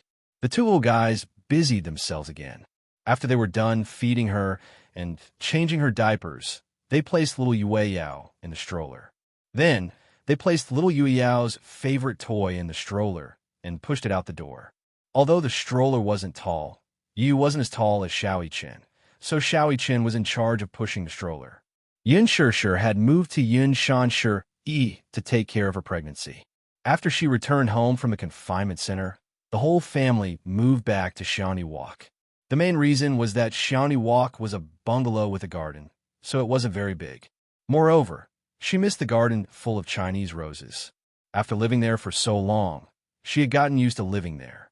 Xiaoni Walk had a huge garden. The residents who lived there would take a stroll in the garden every morning when the weather was good. Xiaoyichen pushed the stroller and walked halfway out the door. Suddenly, he thought of something and said, "Oh, I forgot to bring my milk bottle. I'll go back and get it." Yu Yu nodded and pushed the stroller to the side of the stone bench. Then he sat on the stone bench. In the stroller, little Yueyao hugged the toy with both hands. She loved it so much that she couldn't put it down. Her clear black and white eyes seemed to have a mind of their own. As she blinked, her eyelashes fluttered like the wings of a butterfly. She was extremely mesmerizing. Yu Yu was mesmerized just by looking at her blinking eyes. She was so mesmerized by the toy that she was playing with it. It was as though she was extremely satisfied with the toy in her hands. Children were especially innocent by nature and were easily satisfied. Yu Yu lay beside the stroller and lowered her head to watch her play. Unlike other children, the little Yueyao was especially quiet. Usually, when she had a toy in her hand, she would ignore everything else around her. She would hug the toy and play with it for a long time. Yu Yu felt a little lonely, so he said to her, "Yueyao, oh Yueyao, is this toy that fun?" He was a little jealous. Although he was the one who designed the toy, he felt a sense of accomplishment seeing how much his sister liked the toy he designed. But then again, little Yueyao just hugged the toy and played with it lovingly. She didn't even look at him. When he talked to her, she ignored him. She didn't even look at him. He felt defeated. He gently poked her chubby little face with his finger. Little Yao immediately reached out and pushed his hand away. Her other hand gripped the toy tightly, as though she was afraid that someone would snatch it from her. Seeing this, Yu reached out to grab it. Little Yao's face immediately revealed a fierce expression. She hugged the toy tightly with both hands with an overbearing expression that said, "You're not allowed to snatch my toy." This expression actually resembled Daddy's. Sometimes, when Daddy was angry, he would frown and glare fiercely at people, just like her expression now. Yu didn't know whether to laugh or cry when he saw her expression.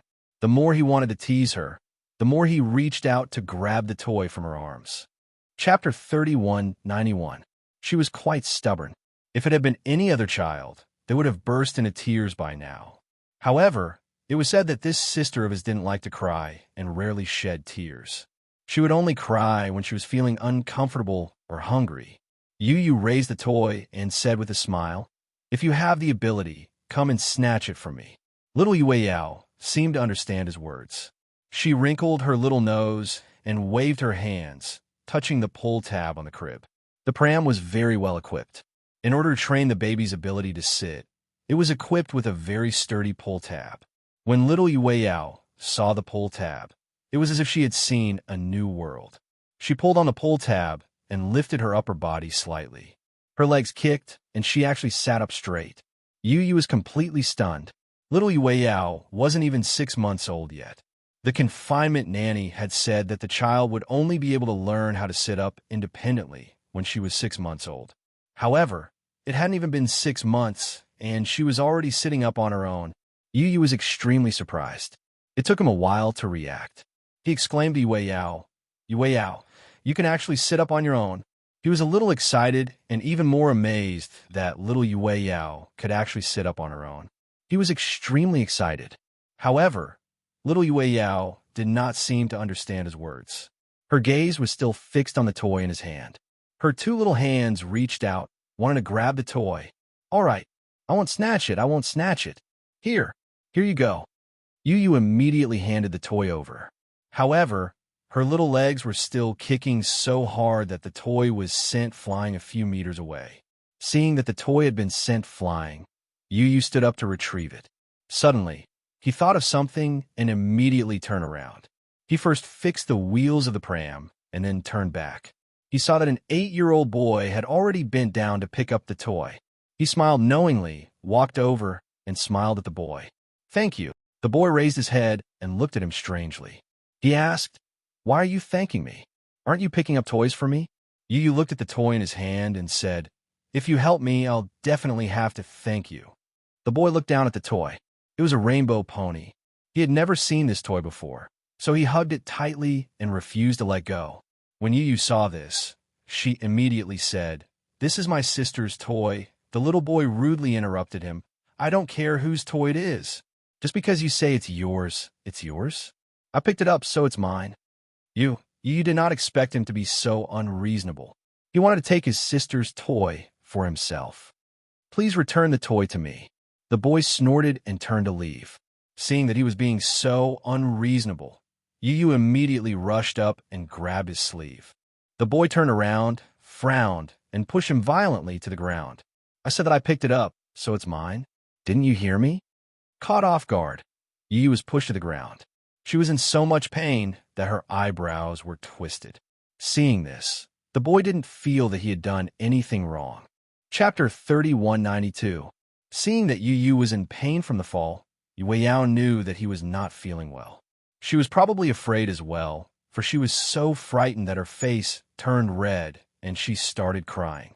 Sob, sob, sob. Seeing that she was crying, the boy did not think much of it. He took the toy and was about to leave. But how could Yu let him go? This toy was Yao's favorite. As her older brother, he naturally saw it as his responsibility to protect his younger sister. Hence, he quickly got up from the ground. Before he could even pat the dust off his body, he stood in front of the boy and opened his arms, preventing him from leaving. "Return the toy to my younger sister." "Why should I?" The boy was sloppy and looked like a little emperor who had been spoiled by his family. He was rude and unreasonable. "Come and take it from me if you can." When Yu heard this, he really pounced on him and tried to snatch the toy back. The boy immediately raised the toy high. After all, he was an 8-year-old child and his height was about the same as Xiaoqin's. He was much taller than Yu, so he could not reach the toy even if he stood on his tiptoes. He said angrily, "Hurry up and return the toy to me. Otherwise, I won't go easy on you." When the boy heard this, he frowned and reached out to push him. "You won't go easy on me? How are you going to go easy on me?" With each push, Yu took a step back. The boy seemed to think that Yu was thin and petite, but he looked delicate and weak. He seemed to think that he was easy to bully. Hence, he was particularly arrogant and pushed him back forcefully. Behind Yu was a flight of stairs. His heel tripped on the stairs, and he fell onto the lawn. Yu was so angry that his eyes were red. He was extremely indignant. What made him angrier was that someone had bullied Yue Yao and him, but he could not retaliate at all. He felt that he was too weak and could not protect Yue Yao. When he thought of this, he felt especially aggrieved, and his eyes turned red. Xiaoqin came back with the milk bottle. From afar, he could hear Yue Yao crying loudly. He thought that Yue Yao was going to drink milk, so he immediately ran over. However, he saw Yu being pushed onto the lawn. Beside him, an 8-year-old boy was casually pulling up weeds from the ground and throwing them at him. "What are you doing?" Xiaoqin immediately walked over and pushed him away. When he turned around, he saw Yu lying on the ground and immediately reached out to help him up. "Yu, what do you think? Are you hurt?" The boy sized up Xiaoqin and was a little surprised. The child in front of him was different from Yu's thin and small frame. He was tall and well-built, and he was wearing a short-sleeved shirt that revealed his arms. Even though he was only 8 years old, one could already see the clear lines of his muscles. However, the two children looked very similar, as if they were cast from the same mold. They were like fierce little lions. When Yu saw him, he stubbornly endured the humiliation and did not say a word. However, when he saw the corner of his shirt and dirty pants, he knew that his little brother had been bullied. Xiaoqin turned around and glared fiercely at the boy. He ordered righteously, "You, apologize to my little brother." "Why should I apologize? You bully my little brother, so you should apologize." Yu said to Xiaoqin, "Brother, he even bullied little sister and stole her toys." Chapter 3193. The boy only got a shock when he walked up to Xiaoqin, who was standing in front of him, was half a head taller than him. Little Qin looked down at him condescendingly, his eyes filled with fury. "I asked you to apologize. Did you hear me?" His deep voice was almost roaring into the boy's ears. The boy's eardrums hurt from the roar. However, his mouth was still sharp as he retorted, "Why? Why should I?" The boy was already feeling guilty. He clenched his fists and couldn't help but feel unsteady on his feet. After all, in front of Xiaoqin's domineering aura, his aura was instantly crushed. However, even though his aura had weakened, his mouth was still as stubborn as a leopard whose territory had been invaded. However, it was impossible for him to lower his head. At home, he had always been treated like an emperor. Ever since he was young, no one had dared to speak to him so loudly and with such a fierce tone. He lifted his head to look at Xiaoqin. His neck straightened as though he couldn't accept it. He sneered, "Who do you think you are? Why should you speak to me like that?" At the side, little Yue Yao was still crying hard. She rubbed her eyes and cried until her voice was hoarse. Yu immediately walked over and picked her up. He gently patted her back and comforted her.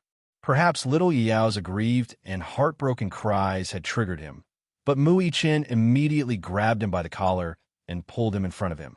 He said to him word by word, "I'm warning you. If you don't apologize, don't even think about leaving this place." The boy was completely frightened. His eyes reddened and sparkled as though he was going to cry in the next second. "I won't. Return the toy to my sister. Don't touch my sister's toy with your dirty hands." Xiaoqin snatched the toy away from the boy without giving him a chance to explain himself. When the boy saw this, he was completely subdued by Xiaoqin's aura. He was so frightened that he fell to the ground and burst into tears. Not far away, a woman dressed elegantly walked over. She seemed to be the boy's mother. Originally, she took her son for a walk. On the way, They met a friend and stopped to chat. However, the boy was naughty and walked alone in the garden, which led to the series of events that just happened. The woman walked over and saw her precious baby sitting on the ground, wailing aggrievedly. Mui-chin, on the other hand, was standing in front of him with a determined expression. Thinking that he had bullied her baby, she immediately walked over and gave him a push. "Why are you bullying my son?" Mui-chin was stunned when he heard this. Yu walked over with Yue Yao, who was crying nonstop. She said angrily, "Auntie, please get this straight. It's obvious that you didn't discipline your son well. Your son was rude and domineering outside and bullied others. Why are you making the accusation? Even if it's your own dog, shouldn't it know how to keep a leash when it goes out? If it runs around and bites people, it'll be too late for regrets." Xiaoyi-chin didn't know whether to laugh or cry. Yu's mouth was really vicious. On the surface, she seemed to be talking about the dog, but wasn't she implying that there was a problem with her education? When the woman heard this, she was stunned for a long time.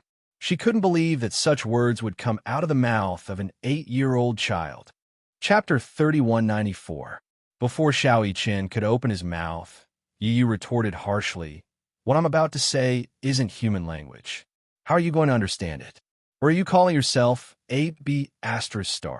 Annie, if you have the heart, you should spend less time taking care of your old face. Instead, you should think about how to educate your son so that he won't turn into a dog and bite people." Little Yi-chin was so impressed by her words that he wanted to prostrate himself on the ground and praise her in his heart. How could he retaliate gracefully? This was a textbook example. He didn't use any vulgarities, but every word he said was vicious. As expected, when the woman heard this, her face turned green and red. Instinctively, she raised her hand and wanted to give him a tight slap. However, she immediately realized that the two people in front of her were children. As an adult, if she were to hit her children, people would gossip. At the very least, she should look for their parents to reason with them.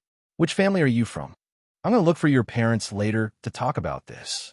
You're so young, but your words are so vicious. You don't have any manners at all." The truth is always harsh to the ears. Manners? It's not up to you to judge whether I have any manners or not. You can't even discipline your own son well. So how can you discipline others?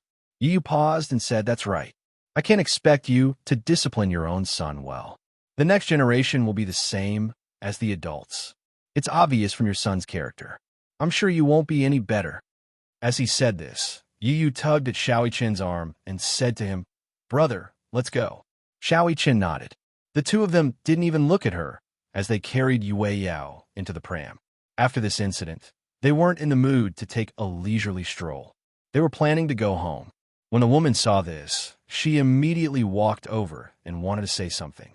However, Mui-chin had completely lost his patience. He turned around and viciously kicked the trash can at the side. Clang! This valiant kick actually dented the metal door of the trash can. The woman was completely dumbfounded. Mui-chin said to her, "Get lost. Otherwise, I won't be polite." The woman was so frightened that she couldn't speak. She had never seen such a valiant child who could kick the trash can in such a state. While she was still in a daze, Xiaoyi-chin and Yu had already pushed the pram and walked far away. When they returned, Yu to quickly change her. Xiaoyi-chin said that he would be responsible for his sisters and urged Yu to hurry and change. Xiaoyi-chin said he was going to comfort his sister, so he urged Yu to change quickly. Yu's clothes were dirty, especially the back of his butt, which was stained with dust and mud. When Yu returned to his room, he took off his dirty clothes and changed into a clean set of clothes. When he was changing, he noticed that there were a few bruises on his thigh. His skin was very tender, so when he was pinched a little harder, there would be bruises. Now that he had fallen so hard, there were even bruises. However, he didn't take it to heart. He was worried about Yue Yao. When he went out and saw that Yue Yao had stopped crying, he was relieved. Mui-chin was good at coaxing his sister.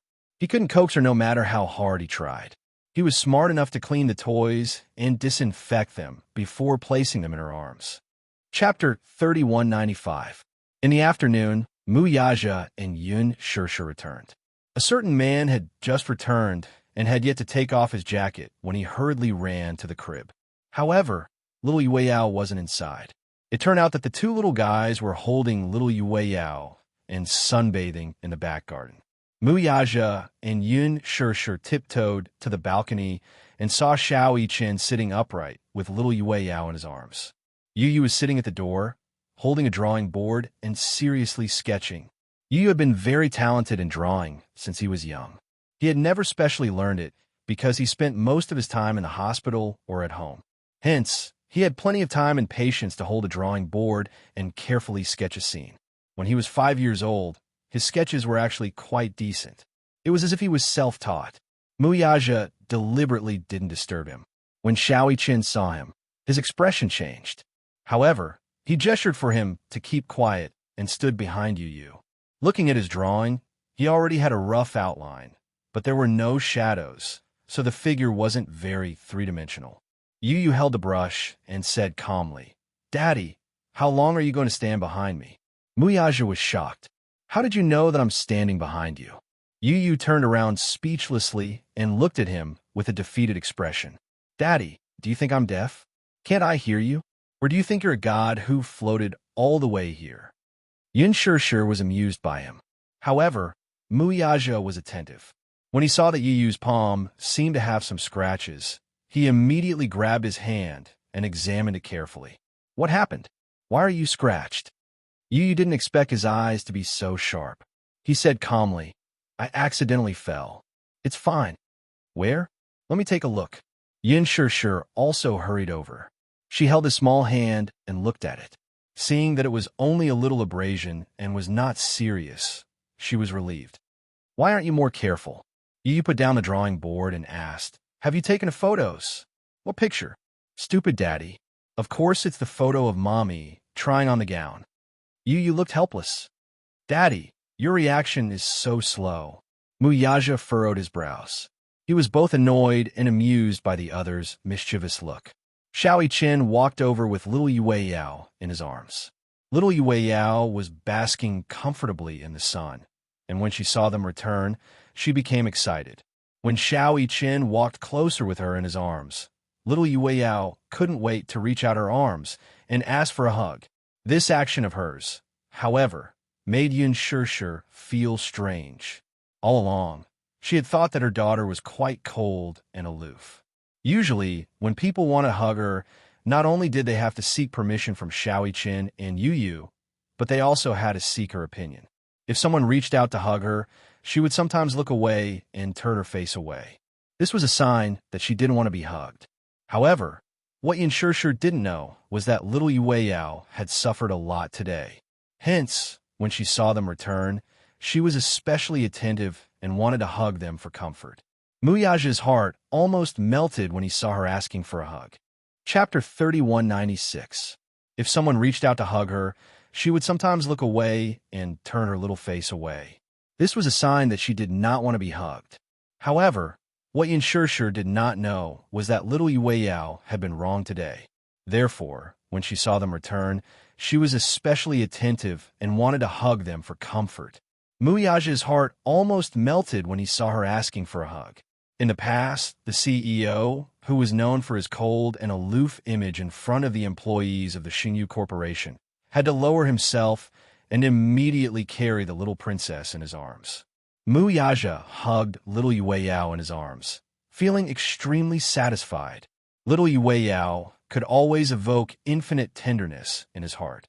Only when he hugged her in his arms did he feel that he truly had the whole world. With such a beautiful daughter, he had no regrets in life. As Mu Yaja coaxed her, he asked gently, "Yue, give daddy a kiss, okay?" Yue nestled comfortably in his arms. Her two little hands curled into little fists. When she heard his voice, she blinked as if she did not understand. However, her pair of watery eyes were extremely lovable. Mu Yaja could not help but lower his head and gently peck her little mouth. It had to be said that this kind of mouth-to-mouth kiss was an exclusive right of lovers. However, Yue was still so young, and he could not help but kiss her. However, this action was a pure act of a father who loved his daughter to the bone. When Yu was young, Yin Shishir often kissed his little mouth. However, when Yu was 4 years old, she was a little more concerned about this. It was always said that men were different people before and after they fell in love. Before and after they got married, they also had different mentalities. However, most of the people who truly transformed into a responsible man were only after they became fathers. However, there was definitely a process during this process. After 10 months of pregnancy and breastfeeding, a man would truly become mature. For some reason, Yin Shishir felt that ever since Yue Yao was born and Mu Yaja officially became a stay-at-home dad, he became especially beautiful. In the morning, no matter how hurried he would always kiss and hug Yue Yao before leaving. When she got home from work, the first thing she did was to run to Yue Yao's crib and hug her. Even if he was woken up by Yue Yao's cries in the middle of the night, he didn't complain. He always rushed to do the dirty and tiring work. Yin Shishir felt that she must have saved the galaxy in her previous life to be able to meet a man who treated her like a treasure in this life. Not every man would understand his wife's hardships. Not all men could dote on their wives like a princess without any complaints. However, this kind of doting was not affected by Yu Yao's birth in the slightest. Sometimes, she seriously wondered if she was having a long dream. When she woke up one morning and woke up from the dream, this man would only be a part of her dream. She was glad that all of this was not a dream. Even if it was a dream, it was a beautiful dream that she would never wake up from. Yin Shishir turned on her phone and showed the two little guys the photo she took. Yu snatched the phone first and looked at the photo. Yin Shishir was wearing an extremely gorgeous Hantang wedding dress. They were really stunned.